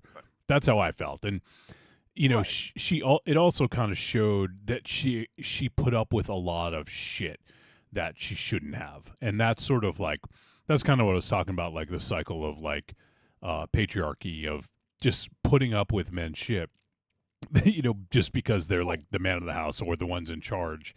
And she kind of does that a lot until she doesn't, right? Well, there was that line like, "You're not gonna let me in my family home." Right. And that's Like, what. I brought that up. And she's like, yeah, fuck, whatever. And then she goes in the bathroom, and she's mouthing it to herself. Just fucking get the fuck leave. out, yeah. Yeah. Fuck out. Like fucking like where's your fucking girlfriend, dude? Where's your fucking, Euro fucking model? Like, hit the fucking bricks, asshole. 508-911, hit the bricks. Hit the bricks. Yeah. I said the same thing, and then they made a point of the fact that the only locks are on the bathroom door, Right, the windows, which there weren't. No, there was a way around it, and the windows have no shades or blinds of any kind, so anybody can see in. Right. It's a beautiful cabin. It's Yeah, very yeah, modern. yeah. It's very modern. It's got all the modern technological and utility advances. Yeah, You know, accoutrements. it looks good, and it's deep in the middle of the woods, and it looks really cool and all. But man, I no shades on the windows, man. That might be a deal breaker for me. I don't want people to see what I'm doing. We don't want to be fair. We don't want him either. And to be fair, he's I will pretty buy deep. you some blinds, bro. He's pretty deep into the woods, so it's probably not that much of a concern. Yeah, probably. I mean, the spatial awareness was fantastic. I mean, you got the depth of this house. Like they had a set piece. Oh yeah, and the forest too. Like, Oh, for sure. Obviously there's a couple places in the forest that kept coming up that I think were really interesting looking, and even the way that the forest was filmed was beautiful. Like the natural lighting and the way it hit and everything was just really well shot and really well lit and everything. There's a really cool shot of Liz in the tub, laying back, yeah. and suddenly you see the running brook kind of like cascading Oh yeah, I over love her that. head Yep. and over her shoulders. It was like a slow dissolve. Oh, that looks so good. That was a piece of art right there. Yeah, there's a couple instances of that. I think that was the best one, but there's a couple other times they did these cool sort of crossfades or cross edits, and yeah, they were really beautiful. And there's even like I loved the like how they showed the running water too. They showed it a bunch of different times. I know one of you guys had mentioned it already, but they showed it a bunch of times, and it was filmed just really beautifully. And also, I mean, typically, could be reading too much into this, but water is associated with emotion, and typically emotion is associated with women and femininity. So there could have been something with that they were trying to highlight, but yeah, like, and I really like that scene when she finds the locket in the water, and also the stuff with the fish. Like, I actually, this movie actually had me guessing. I was like, yeah, I didn't know, I had no fucking clue where this was headed. MZ, I know you typically get a good sense. Did you know where this was heading, or did you get a sense? I had a sense of who was behind it. I mean, but then again, you'd have to have a brain like a brick not to know. Um, but how far it was going to go, that I had no idea. Yeah. Because it pushes the envelope pretty far. Yeah, I mean, because it turns into a certain subgenre of film, I think, at the end that doesn't. It's not telegraphed really at all. Yeah. No. And you know there's a fucking thing. Yeah. But it's almost you're almost thinking more ready or not territory. Is that fair to say? sure, yeah, you could think that. Yeah. Sure. I mean, yeah. It doesn't the subgenre that it falls itself into does not jive with the first 75% of the film. Yeah, agreed. Yeah, 75 is fucking fair. Yep. And so I had no idea where this was headed. And when it gets there, it is glorious. Like it is glorious. You see little elements of it.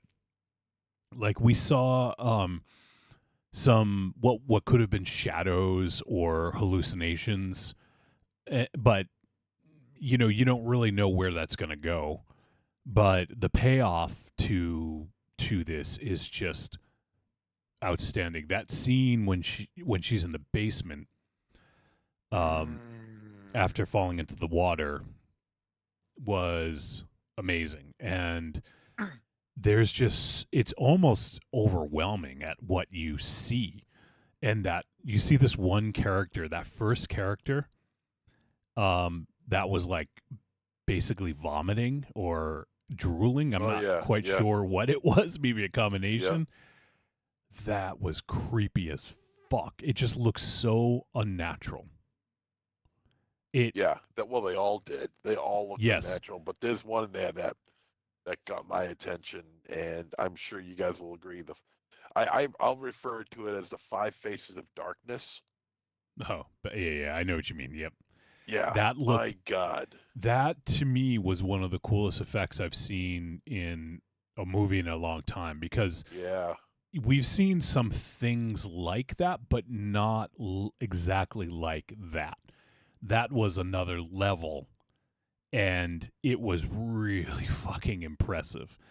And it's like that kind of like uncanny kind of thing where you look at it and it just looks wrong, where it's unsettling. Yeah, exactly. And I mean, it looks like something out of Del Toro's mind. Could be, yeah. It looks like some that could have gotten out of Guillermo del Toro. Maybe a little bit too human. Maybe, but the seed must have been planted by him, because it is really wild.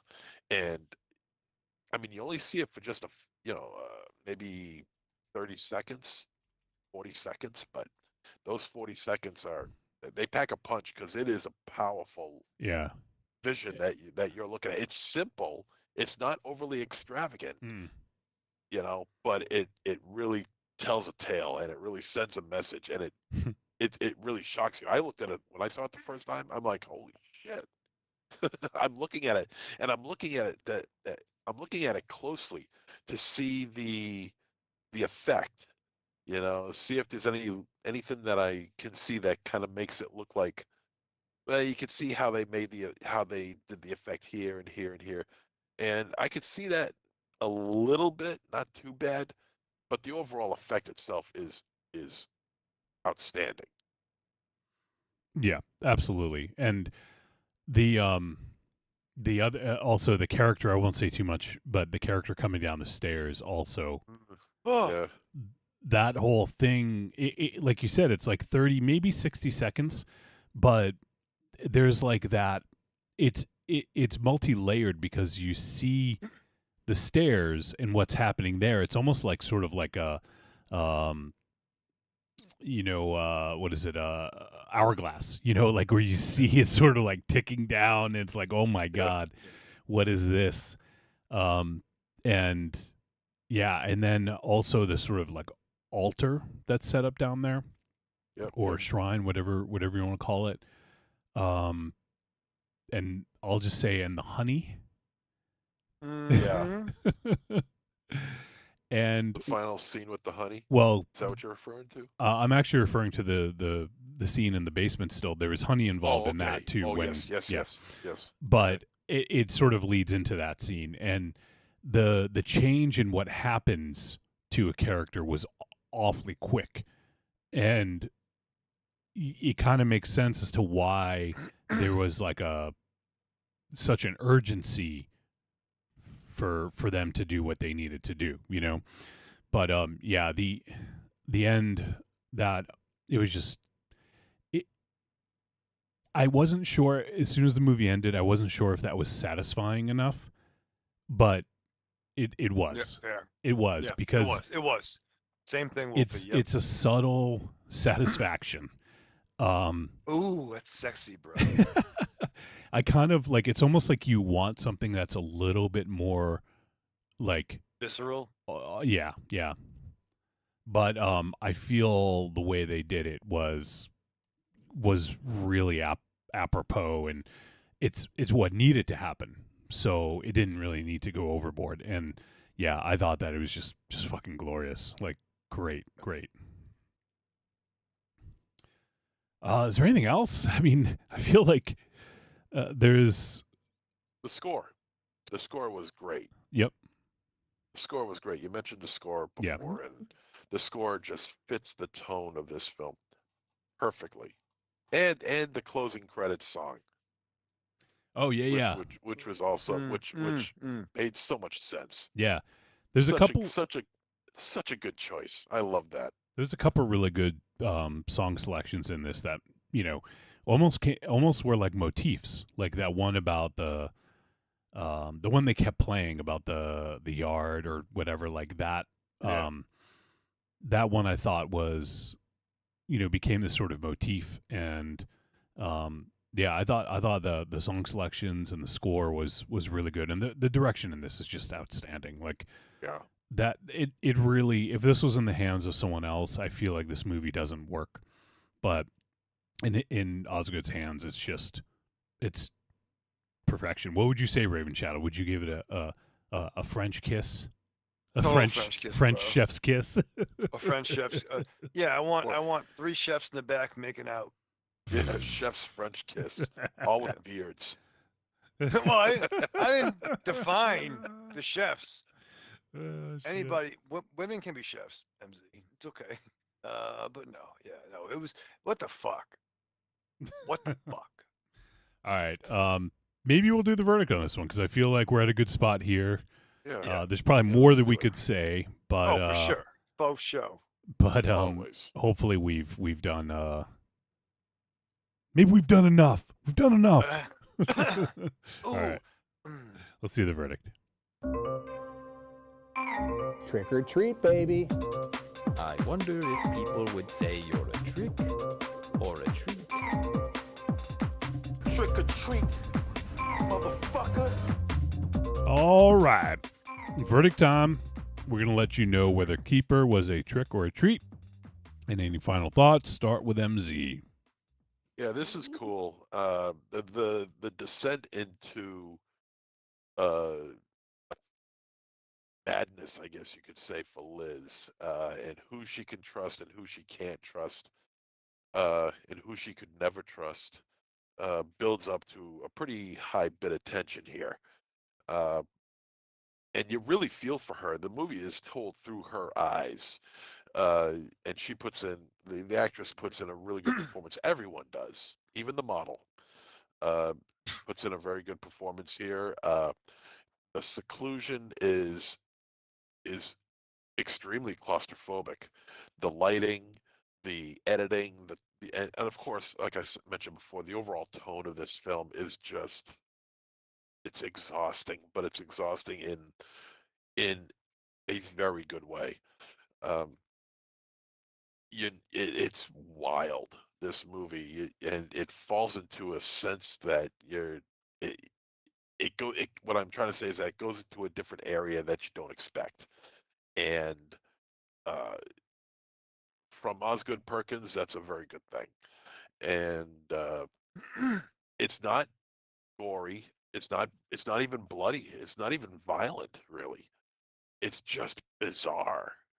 And bizarre is good if it's done well, and it's done well here.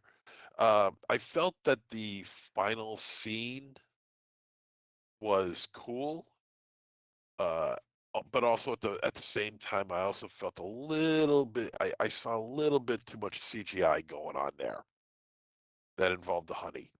A little too much Okay. CGI. I just don't think honey ripples like that. But I won't go any further than that. But this is a very well-made movie, and it did surprise me. The tone of this film totally sold me on it, because that's what Perkins is excelling at, as far as I'm concerned. His ability is to create such an uneasy tone, and this is a very good treat for me. All right. How about you, Michael Ravenshadow, after you light your smoke? So yeah, man. Yo. So like, Let me speak literally, I on think- this. Let me speak on this for a minute. Again, if we weren't discussing this on the show, I would have tapped out,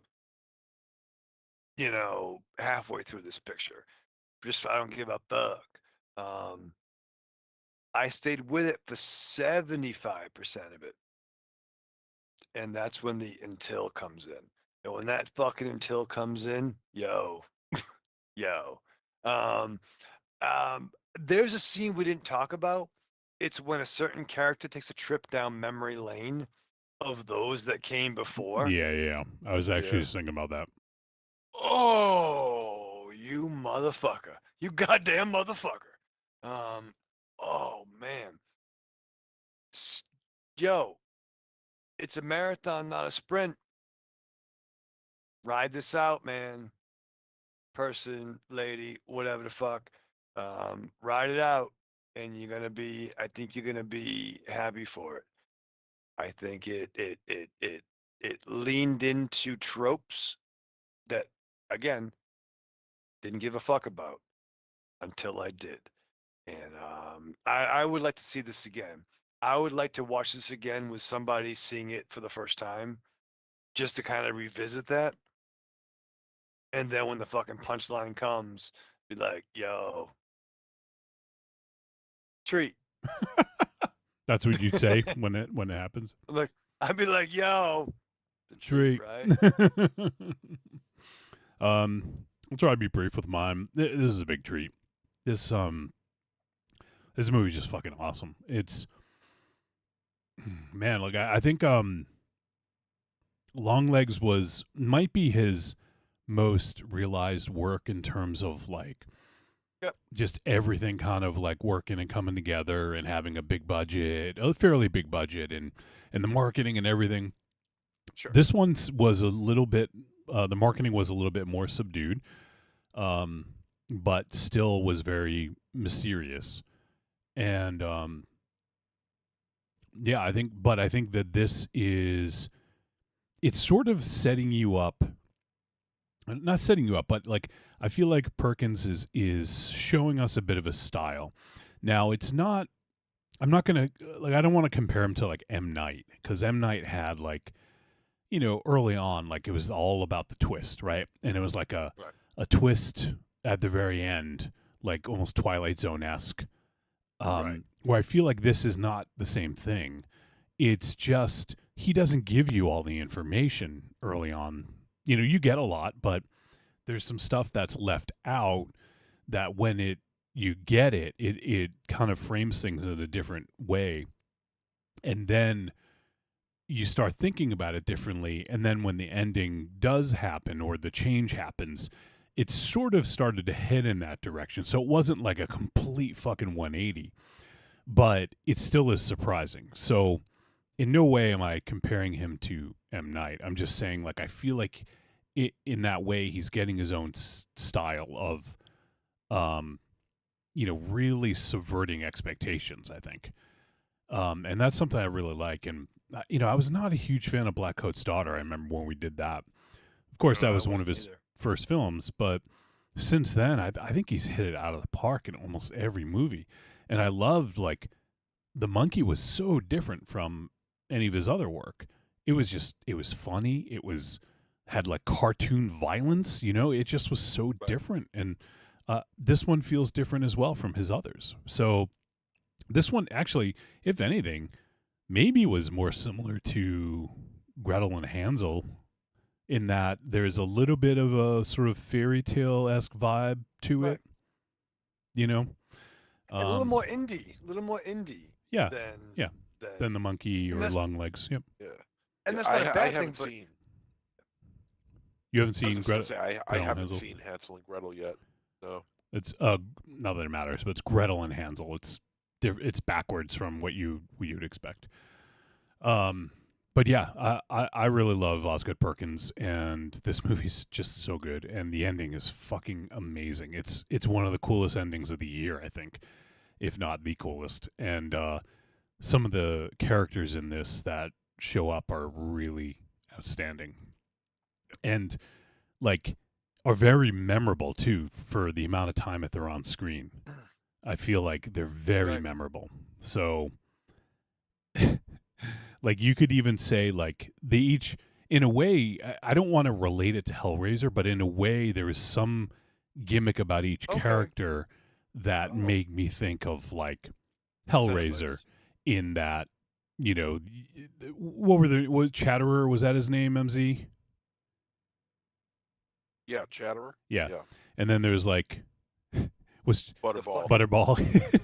like CD one. Yeah, they all had like a gimmick where you could explain them with like one or two words. And that's kind of what this is, but in a much different way. In no way am I saying it's like Hellraiser, but you could explain it in like one or two words, and I feel like everyone would know who you're talking about, Yeah. So for that reason, I think it's really effective and really cool. So yeah, this is a big treat. Check out Keeper. If you guys, we didn't spoil too much. We had to talk about some of the things that happen at the end, but we didn't outright spoil. But if you guys, kind of like what we were talking about, definitely go seek this out. It's a really interesting flick and really well done. So, all right, well, that's going to wrap up our discussion of Keeper. And we have another one. We'll just kind of roll right into the next film discussion. And next, we're going to talk about the film Eddington.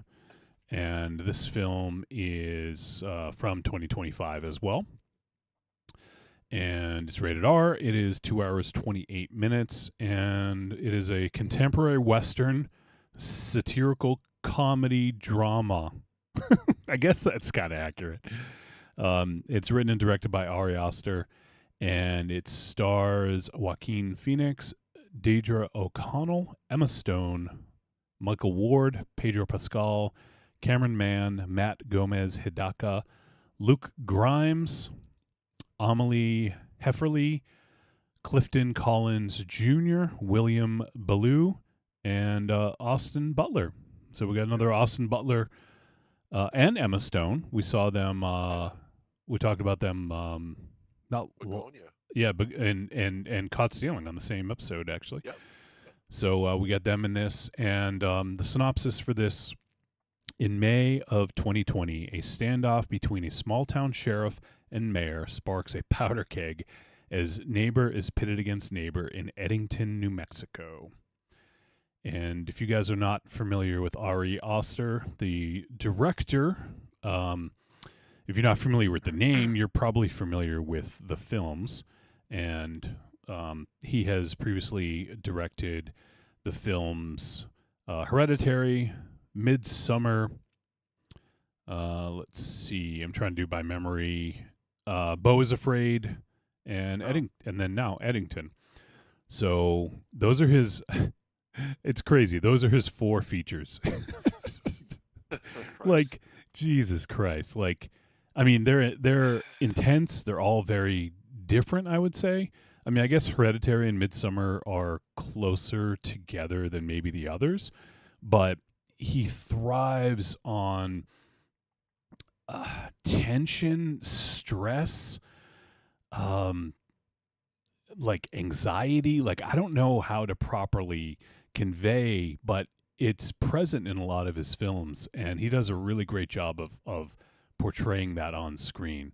Like, Beau is Afraid is fucking like it's a tour de force of like anxiety ridden like emotion. Like, it's crazy. I really love that movie, and obviously Hereditary and Midsummer are both fucking amazing. So I was really curious to see what he did, even though this isn't a horror movie. He is well, I guess maybe you could frame it that way, but it is. I think he's a visionary director and someone that we've really enjoyed talking about on the show. So I thought it was appropriate to talk about this film, even though it wasn't quite horror, unless reliving 2020 is horror to you, which I think probably would be for a lot of folks. But yeah, I mean, obviously we talked about the cast. It's a pretty crazy cast. And by the way, Raven, I can't remember. Did you watch Penguin, the HBO? Oh yeah, dude. Okay, Yeah, so you recognize the mom in this? Thank you. I couldn't figure out where I recognized her from. She was Oz's Oz mom. Cobb. Yeah. She was Oz's mom. Emma Stone's that's mom really- was Oz's mom. That's a lot of fucking consonants. I don't know how letters work, but that's a lot there. But no, I knew I recognized her from somewhere. Okay, yeah. Yep. Oz Cobb's mom, Emma Oz Stone's Cobb, mom. yeah. Yeah. All right, so let's dive into this one. MZ, why don't you go ahead and kick us off again? Yeah. This film looks fantastic. Yes. However, the plot of this film I absolutely despise. If it's one thing or two things I should say, I cannot stomach living in a post-pandemic world, COVID world, is to have a film that reminds me of COVID and to showcase heavy real life political situations. That drives me up a fucking wall, and this movie really tested my patience. It looks great. Okay. It's acted well. It looks fantastic. The performances are solid throughout, but damn it, the premise, I was just absolutely zoning out on the premise because of those situations. And I feel that Oster has finally hit the wall. He was going 3 for 3 with me. And this one, Eddington, it drove me nuts. I tried to pretend and see the lighthearted comedic side of it, and there is, and that kind of helped soften the blow for me a little bit. There's one scene where Pedro Pascal's character is showing off his new political campaign commercial, and there's like a scene. It did make me laugh. There's a scene where he's playing a slow piano in the middle of a road in New Mexico. Yeah, that's so good. that made me laugh. That was funny. But and there were a couple of other scenes that were somewhat lighthearted as well. But the premise is just a downer, and I don't want to be reminded of COVID anymore. I'm tired of hearing about COVID. I'm tired of hearing about 2020. You know, I'm just done with it.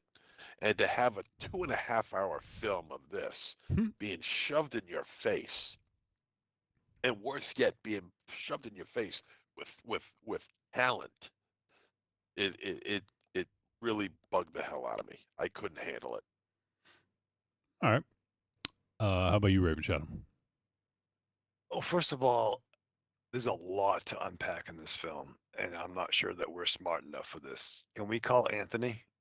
Because I think we need that. But I'm with the MZ. I've read a little bit about this. months ago. And again, with the current, with that era political climate and the current one, this was not fun. This was not a good time. And truly, for the first like 35 minutes, I was really upset too. Not at the film, but just for the emotions that brought out of me. You know what I mean? Like, again, I was not doing what a lot of folks were, but I do remember working at the shop and having to limit 15 people in the store, customers in the store at the same time. I remember being called a motherfucker. I remember people trying to fight me. I remember when a guy threw a fucking hubcap at fucking me and the fucking store manager because they couldn't fucking come in the store together because of restrictions. You know what I mean? Nothing about this movie was fun.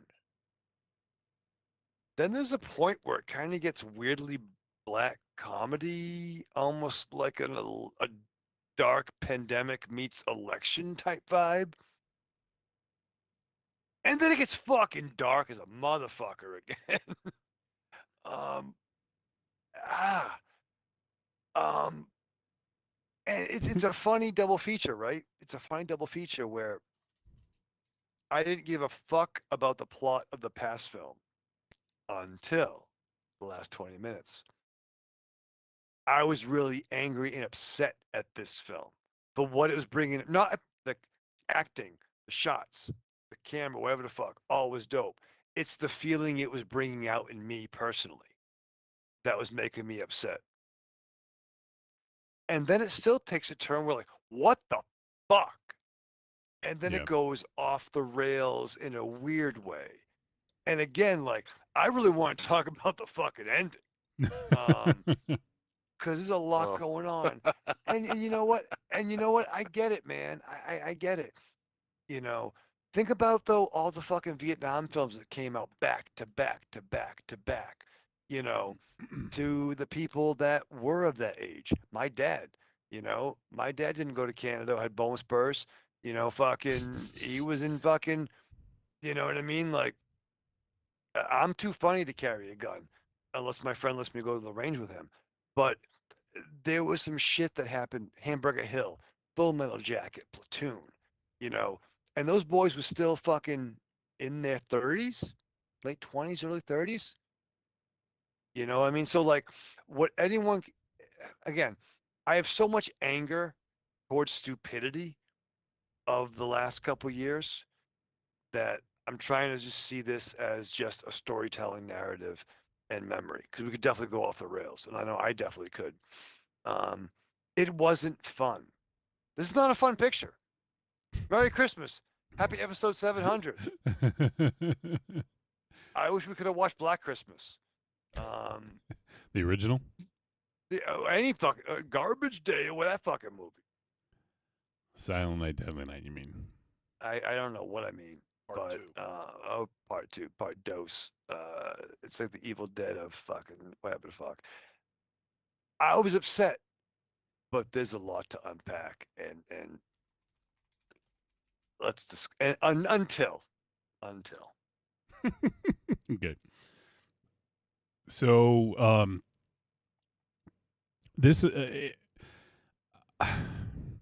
I don't feel I was as affected as much as either of you were about the like the main sort of like the main theme of this. Like, it is still fresh, but like I feel like there's enough distance now for me, so it didn't really bother me that much. But the stupidity did, like seeing that, like especially Joaquin Phoenix's character, like that scene when he goes into the bar. No, I was gonna say into the store, into the grocery store. Oh, cringe! Oh my fucking god, dude. I was out of my mind, bro. I was fucking fuck. So Joaquin plays Sheriff Joe Cross, and so. What I thought was most interesting about this is that a lot of actors play, I think, against type. Like Joaquin Phoenix is very liberal and like a vegan and very outspoken about animal advocacy and things like. So seeing him in this role is very funny to kind of see, right? But he's great in it as he always is, and also Pedro Pascal. Like I haven't seen him in a role like this really, where he's really sort of like down to earth and kind of like a normal dude, you know, like not that he plays these outlandish characters, but you know, he plays superheroes and, you know, the Mandalorian, bounty hunters, yeah, like fucking... so, you know, just kind of a down to earth mayor who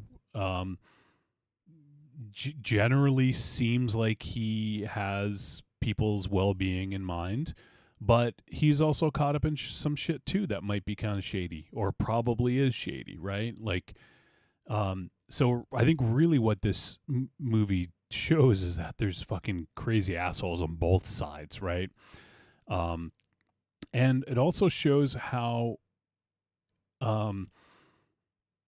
impressionable people can be, you know, like especially I think not necessarily just her character, but Emma Stone's character of Louise Cross, you know, gets really caught up in this internet personality played by Austin Butler, Vernon Jefferson Peake.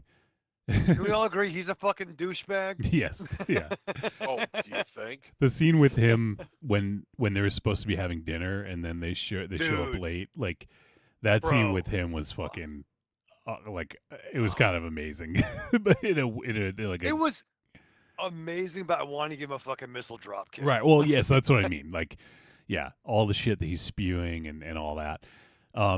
But this movie does deal with a lot of real world stuff. Like in this, one character is accused of, you know, being a rapist. I mean, that's very relevant with. Oh boy. Yeah, with Boy, is it relevant? Yeah, so it's still very relevant, and like the thing about it is there's everyone is like caught up in all of this. The kids, like, you know, because they show a pretty good amount of the kids with let's see, Ted Garcia. Ted Garcia was the mayor, played by Pedro Pascal, and you know his kid and all that, and so it's a tangled web. This movie, there's a lot of interconnected parts, but so everyone's caught up in it, and everyone has to take a side. And I think really what this talks about is just everyone in the world now. Not everyone. I'm just saying, like, a lot of people feel like they just have to take a side. It's one or the other. Like, look at it in just everything. Like, when it comes to, especially, like, it's almost the worst. And maybe it's because it's one of the things I pay attention to. But wrestling, there's like WWE fans, and then there's AEW fans, and they just cannot say good things about the other. And it's toxic as fuck, and people are actively rooting for people to fucking fail and lose their jobs, and like, you know, like it's pathetic. And I mean, the world we live in now, you know. I know, that's what I'm saying. Like it's a shame. It's started with politics, and it's really seeped into everything. People feel so driven to take a side in something. There's not just one side. You know, like, and I'm not talking about politics. And when it comes to politics, like, if you're protecting a fucking pedophile, you're wrong, and you're a fucking evil piece of shit. That's it. Like, there's no way around that. But when, you know, like, oh, well, I like WWE because that's what I've always watched since I was a kid. Well, I like AEW because they do something different. Well, fuck you. You're an asshole. Like, I hate your thing. I want it to go down. Like, it's not necessary. Why can't people appreciate different ways of doing things, right? And it's just JCW, bro. it's just, I just don't understand. I don't get it. I don't get it. It's everyone's got to take a side, and no matter what happens, like for instance, like just another way that I saw this is Christopher Nolan's new film Odyssey is coming out, like, you know, next year. And so the trailer was released a few days ago or yesterday or whatever it was. And I saw people commenting on the style of the fucking helmet and how it is so unrealistic. This is like they're immediately trashing it. This is a fucking movie. It's based on a fictional story. You can do whatever the fuck you want to it. And, you know, the whole like WWE AEW war also is we have like James Gunn versus Zack Snyder. Like there's still fucking Right. you know, like Snyder stands that just will not fucking let it go. Hey, assholes! Affleck's not putting the suit on anymore. It drove him to drink again and marry fucking J-Lo. All right? I know, right? Yeah. He's not putting on the. Ben Affleck's not walking in the door again. Fucking, he doesn't give a fuck about Snyderverse. Yeah. Snyder fucked my man's up. Kevin Smith's gonna write fucking Dogma 2 to fucking bring Affleck on the fucking rails no again. shit. It's just it's nuts. Like it's okay to like two things. And you know what? If you don't like something, it doesn't mean it needs to fucking go away. Because then what are you going to talk shit about? You have nothing to talk shit about, and your life is fucking over at that point. I fucking hate golf. It's a fucking stupid sport. Everyone dresses like a prick. That land could be used for fucking housing or whatever the fuck. Right. Go golf. I don't give a fuck. NASCAR. Stupid as fuck. I'm not fucking cutting promo. I don't know. Whatever fuck. Just don't fucking hurt anybody and be a prick, you cocksuckers. So, I mean, I could go on and on, but it's really just this duality where you have to take a side, and whichever side you take, the other is the fucking devil. You know, like in this, obviously we see BLM, All Lives Matter. You know, like we see all the different things, and it just shows you how fucked up society is right now. Yeah. And really, if people would just be like use their fucking head and use critical thinking and like not get into this cult like fucking mentality, I feel like we'd be a lot better off. But anyways, I feel like that's what the movie speaks to most of all for me. Obviously, yes, it does get a little bit not that it gets beyond that, but it sets a tone of where it exists and in what world it lives, and then it sort of tells a story from there that gets unhinged.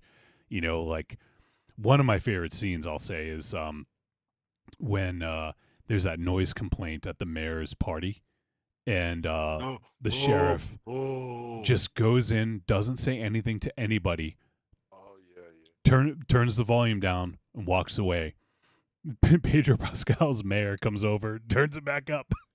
The sheriff comes back, turns it down, walks away again. This I think it happened 3 times or something, and then finally, like he said to him, he's like, the mayor was like, you know, like I forget what he said. He was like, "What are you doing?" And they like slapped him twice, and I was like, "Holy shit!"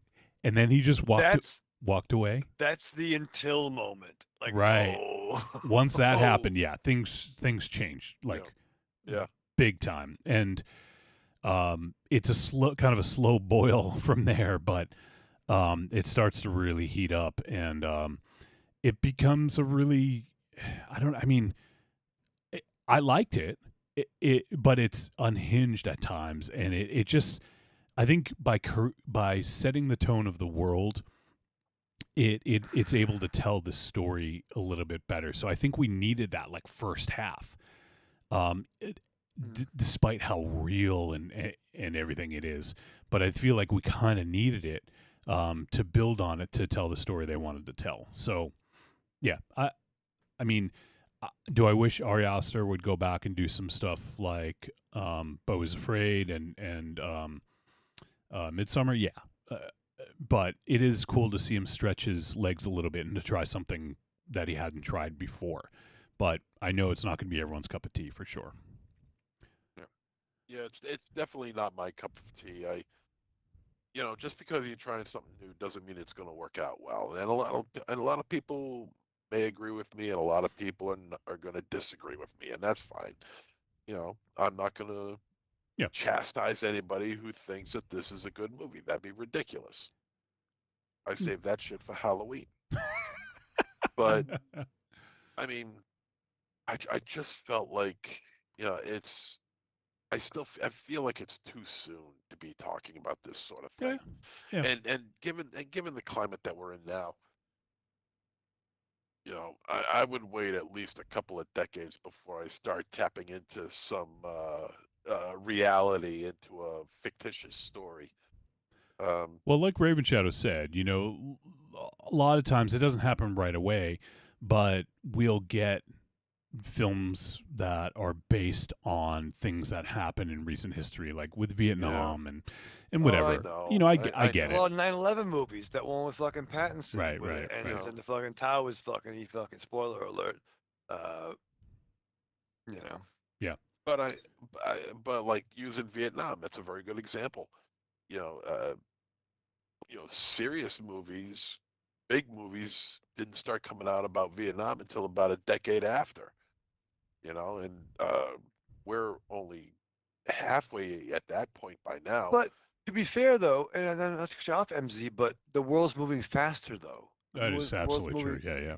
World's moving faster. definitely, So, like, you definitely. get Jacob's Ladder, you get fucking Hamburger Hill, you get Platoon, you Yeah. get fucking, and then you know what I mean? Like, we're just it's a fast forward culture. Oh, sure. And it's only going to get faster as time moves on. So I and guess what's fucked up is sorry, and one last thing is like we're still in this fucking, bizarro world. We're like, I kind of missed the pandemic. Well, let's not go that far. No, pandemic I'm still, being facetious. The pandemic hit me several months ago again. So. You love the pandemic, bro. Fuck He that. loves it. Yeah, he just can't get away from it. You just love COVID, dog. I think I'm kidding. I love you. it all depends because like for instance, like Vietnam War, I had to consult this. I don't have this like at the tip of my tongue, but it ended in 1975. Obviously, it went on for a while, but we were already getting movies about Vietnam in 1964, so it's not like so we were getting films about it Iwo while it Jima, was happening. Yeah. yeah. And then we had World War II. I would say probably one of the biggest ones was The Deer Hunter in 1978. So that's 3 years after huge. it ended. So it really depends on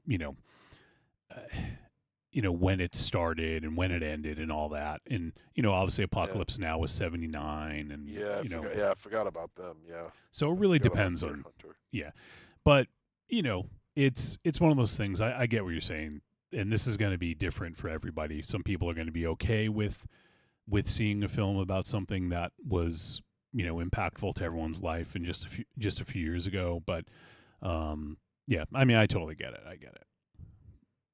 Yeah, I mean, it's acted well, it's shot well, it looks good. I just can't deal with the subject matter.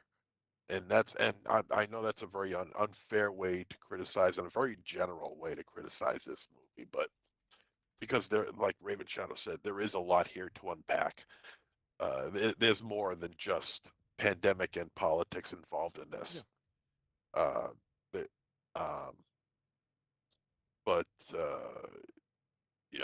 still gonna recommend the film. It's just that this will be the only time that I watch it.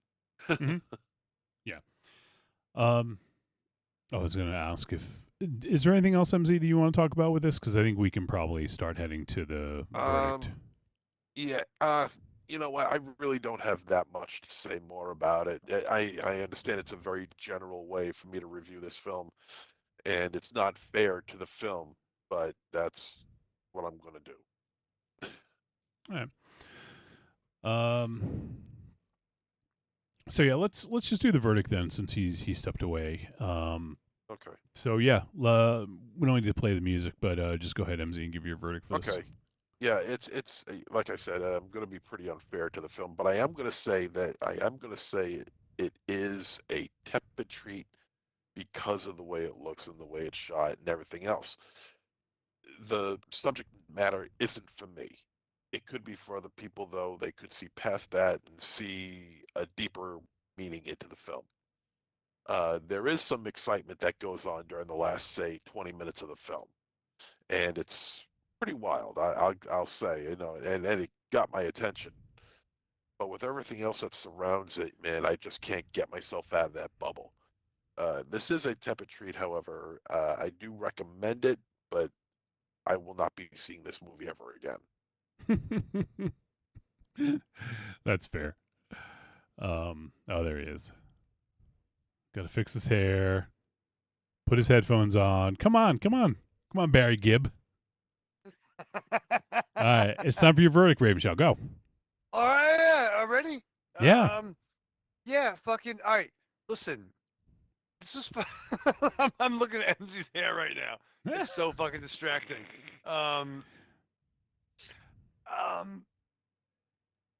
This movie, yeah, it's fucking harsh, man. It's a harsh look at recent reality, and it's a harsh look at current reality. I think even though there are sides that I'm diametrically opposed on, and I feel there is a level of good versus evil, this showed that multiple sides were fucked up in their own way. There's a crescendo of the violence in this movie is fucking off the charts, and it's not fun, and it's not sexy. Like, this isn't Tango and Cash or Commando gunplay in this movie. It's the violence and the gunplay is brutal. It's quick. It's random. Mm-hmm. And it's scary. You know what I mean? There's a gun scene. I'm not going to equate it to Heat. It's a whole different fucking level, Michael Mann's Heat. But you see a level of violence, and it's very fucking, in your fucking face. Corruption, off the fucking charts. Very relevant. This is a very challenging fucking movie. All the actors did a great job. Who's the deputy? One deputy in particular was a total fucking heel douchebag, and one was Michael Ward played Michael Cook, the black deputy. Okay, yeah, Cook, yeah. I think the other one was his name Guy. No, Guy Luke, was the yeah. Which, of course, why would he not be named Guy? Right. But no, there was some visceral, violent fucking scenes in this. And it wasn't fun. I would like to revisit this movie again, just not for a long fucking time, because I was so up and down, angry, don't want to see this. Oh, it's doing something. Fuck. Again, it's hard to say it's a treat, because it is a treat. It's not. The fuck, dude. You know what I mean? It's a treat, but it's not fun. Merry Christmas. Happy Hanukkah. Happy Kwanzaa. Yes. All right. For me, yeah, I this is a treat for me. It is not the kind of movie I can recommend like Ari's other works. Right. Because like MZ said, this is sort of one of those ones where, you know what, it's going to work for some people and it's just not going to work for others. Right. But I think that I like that it built it set the story here, which made it sort of this powder keg situation, which made everything that happens after it, it all ties in, it all makes sense and everything. So for me, yeah, I dug this. It's not one that I'm going to go back to probably all that often, if maybe not ever again. I don't know, but I do really like Ari Aster's work, and I would say this is my least favorite of his 4 films, but that's just to say that he has created 4 really impressive films. He's got an impressive body of work, and yeah, this one has some great performances. It's shot so well. Like the desert like looks amazing in the way that they shot it. And It's got some good performances and everything. Yeah, go ahead, Raven Shadow. I think making it in New Mexico added another element to the microcosm of society. When you bring in that native element, like with the Pueblo, Oh, there's yeah, so much. Yeah, I love that thing about the border. I'll say. Right. Yeah. I thought that was really interesting. And I know I've given you shit, Wolfie, but I think this is an important movie. Yes, you have. I know. I have. Glad you're coming around. Yeah, I'm fucking trying, brother. I mean, it ain't fucking Police Academy 2. No, it's not, unfortunately. Yeah. So yeah, I mean, this is a treat. It's like I said, it's probably my least favorite of Astor's films, but it's still really good. It's really well made, well executed. So yeah, it can be a tough watch, and it's 2.5 hours. So I'm sure a lot of fucking long. It's a fucking journey. Yeah, it is. It's a It is. fucking journey. So yeah, there you go. That is our discussion about Eddington. And let's see. We do have one voice message. Do you mind hanging out one voice message, MZ? I think it's a quick one. Yeah. Oh, I'm sorry. You know what? Fuck. We got 2 more in the course of the last Oh shit! Episode 700. hour or so. Do you have work tomorrow, MZ? Of course. Okay, well, of course, it's fucking Christmas Eve. I don't know. I'm working on Christmas Day. I volunteered. All right, so here's this was a voice message from last week. I apologize, I forgot to play it. It came in a little late, and I forgot to check the email again before we wrapped up. I think it's a short one, but we're gonna hear from first time Mike. Let's see what's going on with him last week. What's up, Trick or Treat family? This is first time Mike. Hope everything is well with y'all. Long time no talk. Life's been kind of busy, but I have been listening to you guys and enjoying the show and all the Patreon episodes. My question for you tonight is a short one because I know Monster Zero probably wants to get to bed.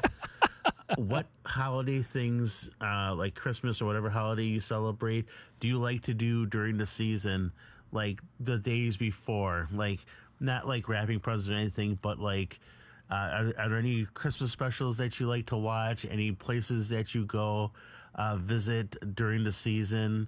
Any certain place, like family you visit certain nights? Like for me, during the season, like when I'm baking Christmas cookies or other things, I'll put on Christmas commercials on YouTube from like the 80s to the 2000s when commercials were good, and just do that while I'm like making Christmas cookies, or like before bed, I'll listen to like British Christmas ghost stories, because there's a lot of the old ones with like Christopher Lee and other people narrating on YouTube that you can listen for hours, and it's just good fun Christmas horror ghoulishness. So what are your little holiday things that you like to do to enjoy the season? I will be popping in on episode 700. This is first time Mike saying, have a good night, be safe out there. First time Mike drop out. Bye. Yeah, boy. All right, you guys have any rituals? I always go out for at night. I'll go for a ride at night to look at the Christmas lights. I'm fucking fascinated. What? Like when? By yourself? What are you driving? Yeah, you know what I drive. What are you wearing? What are you wearing? I'm wearing nothing. I go butt buoy ass naked with my I'm socks. driving my Jeep naked. Look at Chris. That's sexy, bro. Yeah, it gets a little cold, with the with the vinyl seats, but You don't got a heated in that Jeep? You can't heat your boys when they're commando? my boys. Well, what do you do? Yeah, I watch Joe, what do Suicide you- Kings. I watch Suicide Kings. That's a classic tradition that Joey Tron and I started many years ago at the Maroon Manors, wrapping presents, watching Suicide Kings. What's up, dude? Oh yeah, yeah, that's right. I watch Scarface every Christmas. Suicide Kings? Is that a Christmas movie? Doesn't have to be. We watched it. That's one time we watched it, and it became a fucking thing. That's All right. called a memory. Okay. Legit. I don't really have any. No. You guys know I don't really celebrate Christmas, so No. You have any This- nog? Any vegan nog? well, actually, we do have some in the fridge right now. Yeah. Of course he does. We although one thing I'll say is Tanya and I last year started we're trying to kind of find what our traditions are, because she grew up in a Christian family, so they had trees and stuff like that. So we do sort of a mix of like pagan with a Christmas tree. So we got like a small, like, I don't know, like 3-foot tree that we put on a table, and we got like a bunch of cool ornaments, like, let's see, like an NES game controller. There's like Okay. like I got like a Grogu, Flash, Wonder Woman, just ones we've gotten over the years, and then we'll buy like a new one or two every year. And what do we get? Oh, we have a Gizmo one. There's a Bigfoot one. So we got some cool ones.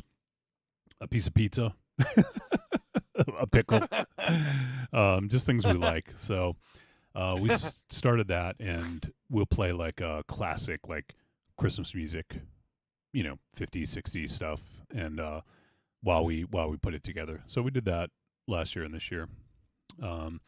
Just trying to find what works for us, and that seems like it's turning into a thing. So there you go. We should write for the Hallmark Channel a very pagan Christmas special. You can get like Marilyn Manson. Awesome. Yeah. Lamb of God. We'll do the soundtrack. Yeah, It'll be man. We got two more quick ones, MZ. This one's real quick, and I think the other one is just even like a little bit shorter than the first time Mike one. So let me check in with Evil Corny. Hey guys. Oh shit. I hope everybody has a good Christmas. Happy 700th episode. The two films this week, Eddington and Keeper. I'm giving both of those films a treat. Also, I hope you have a happy birthday, Raven Shadow. And thank you, Boo. That's pretty much it. I've been watching Avatar, and I'm on the way home and listening to the show right now. So I guess y'all talking about Eddington right now. A lot of good stuff in that film, and a lot of real messed up things in that film about, just about everyday life and crap. Yeah. But you'll have a good one, and if I don't call back next week, next week, I hope you all have a happy New Year. Evil Corny out. Love that kid. All right, Corny. Great to hear from you, man, and appreciate the call. I'm fascinated by the Avatar stuff, but we don't have time for that. Well, no, like I don't even know how many there are now. Like, it's just like, what? There's 3, 4, I think there's 5? 3. I don't care, man. If you enjoy it, it's awesome. Yeah, it's yeah. awesome. It's Yeah. dope. That's like my parents, like my mom loves fucking mobsters and cowboys, but she enjoyed the first Avatar film. Like, what the fuck? Like, that's weird. Yeah. Again, enjoy it, but it's not my gimmick. Yeah. All right, one more from our pal, is what it says. So let's check in with our pal and see what's going on. God damn. Yeah. 700. Wow. I couldn't even imagine doing 12, let alone 700. You guys are amazing. You're on the Mount Rushmore of podcasts. You are an inspiration to me and many others. And you're goddamn good pals. And doesn't matter if the holidays or not. Just wanted to say, love you guys. Keep up the great work, providing a great forum for some folks who need it. You are a highlight of my day. You definitely give me better taste in films and have inspired me in more ways than you could imagine. So, very happy holidays to all that are listening. May 2026 be the U-turn that we all need on making this world a better place. Yeah, no shit. All right. God damn. Talk to you later. God damn. Happy holidays. Bye. Goddamn, pal. Damn. Great to hear from you. That was our buddy Anthony Landry, who joined us last week. Great dude. Great fucking dude. So Who's fucking better than that kid, right? Like, the It- dude's fucking fighting. it's like a who better than Canyon? Who better than Landry? Well, I was, Landry's better than rest in peace, Canyon. Yeah. Rest in peace. But come on now, dog. Like, fucking such a brother. All right, so that's it for voice messages. Let's get on to what we're doing next week. Can it be something fun? Can we watch something fun? Can there be some nudity? You know what I mean? I don't know. Please, I don't something look. with I don't fun. look for that in films. MZ. Nudity. You heard it. You heard it here You first. heard it here, folks. All right, so man, this is tough. This is tough because the last two movies of the year, and I'm looking at a bunch of best of lists just to for like other publications. Want to make sure there wasn't something that we like just dropped the fucking ball on completely. I don't think there is, but there's a couple that we almost did this year that I've seen come up. So I'm going to go ahead and add one of these in here. Man, okay, so let's do this. All right, let's do 2 films for next week. One I think will be more fun than the other. So next week for the last films of 2025, we will do actually, I don't know if this is the debut feature. Let me just look that up real quick. We didn't even talk about Joaquin Phoenix's Merkin in this movie. This is Merkin. No, we didn't. Yeah. Walking with 3 legs. Yeah, boy. All right, yeah, this is the feature debut of from this director, feature film debut, but she has a pedigree, and that is the first film from Tina Romero, daughter of George A. Romero, and her film I believe just started streaming on Shudder, and that's Queens of the Dead. So I think that's the one that'll be a little bit more fun for you there, Raven Channel. So we'll do Queens of the Dead. It's streaming on Shudder right now.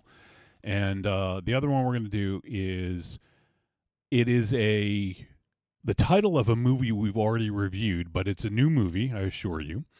And we're going to be doing a film called The Wailing. What the fuck? That burns my ass. Well, if you want, we can go by the original title, El Ilanto. Would you rather that? Closer. Yes. Okay. Better, closer, warmer. Have you heard about this one, MZ? I have. Okay. This one is available for VOD, and you can get it for, I think, $3.99. So it's not streaming on any of the streaming services. It's a VOD. But this one kept coming up as a film that people were talking a lot about. So we will do The Wailing, and just make sure it's the one from 2024 and not the Korean picture from 2016. This is I think it's a Spanish. I think it's from Spain. It doesn't actually say on IMDb, but there you go. So we will do The Wailing from 2024, available on VOD, and we'll do Queens of the Dead streaming on Shudder. There you have it. So that is going to do it. Let's say our goodbyes. MZ. You read me dainty douchebags. 700 times. Raven Shadow. Give me a minute. No, fucking episode 700, up and down the road. We've all seen our fair share of tragedy and triumph, but we're still standing, as Elton John once said. So for this time, for next time, live fast, live hard, and enjoy the guilt. All right. Yeah, that's going to do it. So 700. It is kind of, it does feel a little weird not having a milestone type show, but as we stated, there are reasons, and perhaps that's something that will be talked about down the road. But for now, we will celebrate in another way. I think we have our 75th Patreon coming up, which is kind of a milestone. So I think we'll combine 75 and 700. So if you want to hear that, check out the Patreon, patreon.com/trickortreatradio. And just as a reminder, next week, Queens of the Dead on Shudder from Tina Romero. Wolfie, is there a programming change? Yes, thank you. Next week will be on Tuesday again, right? Did we decide? Yes, fucking Tuesday again. Yeah, Tuesday. Tuesday next week. So same thing, live Tuesday, and we'll do Queens of the Dead and The Wailing from 2024. All right, that's going to do it. We'll see you guys next week.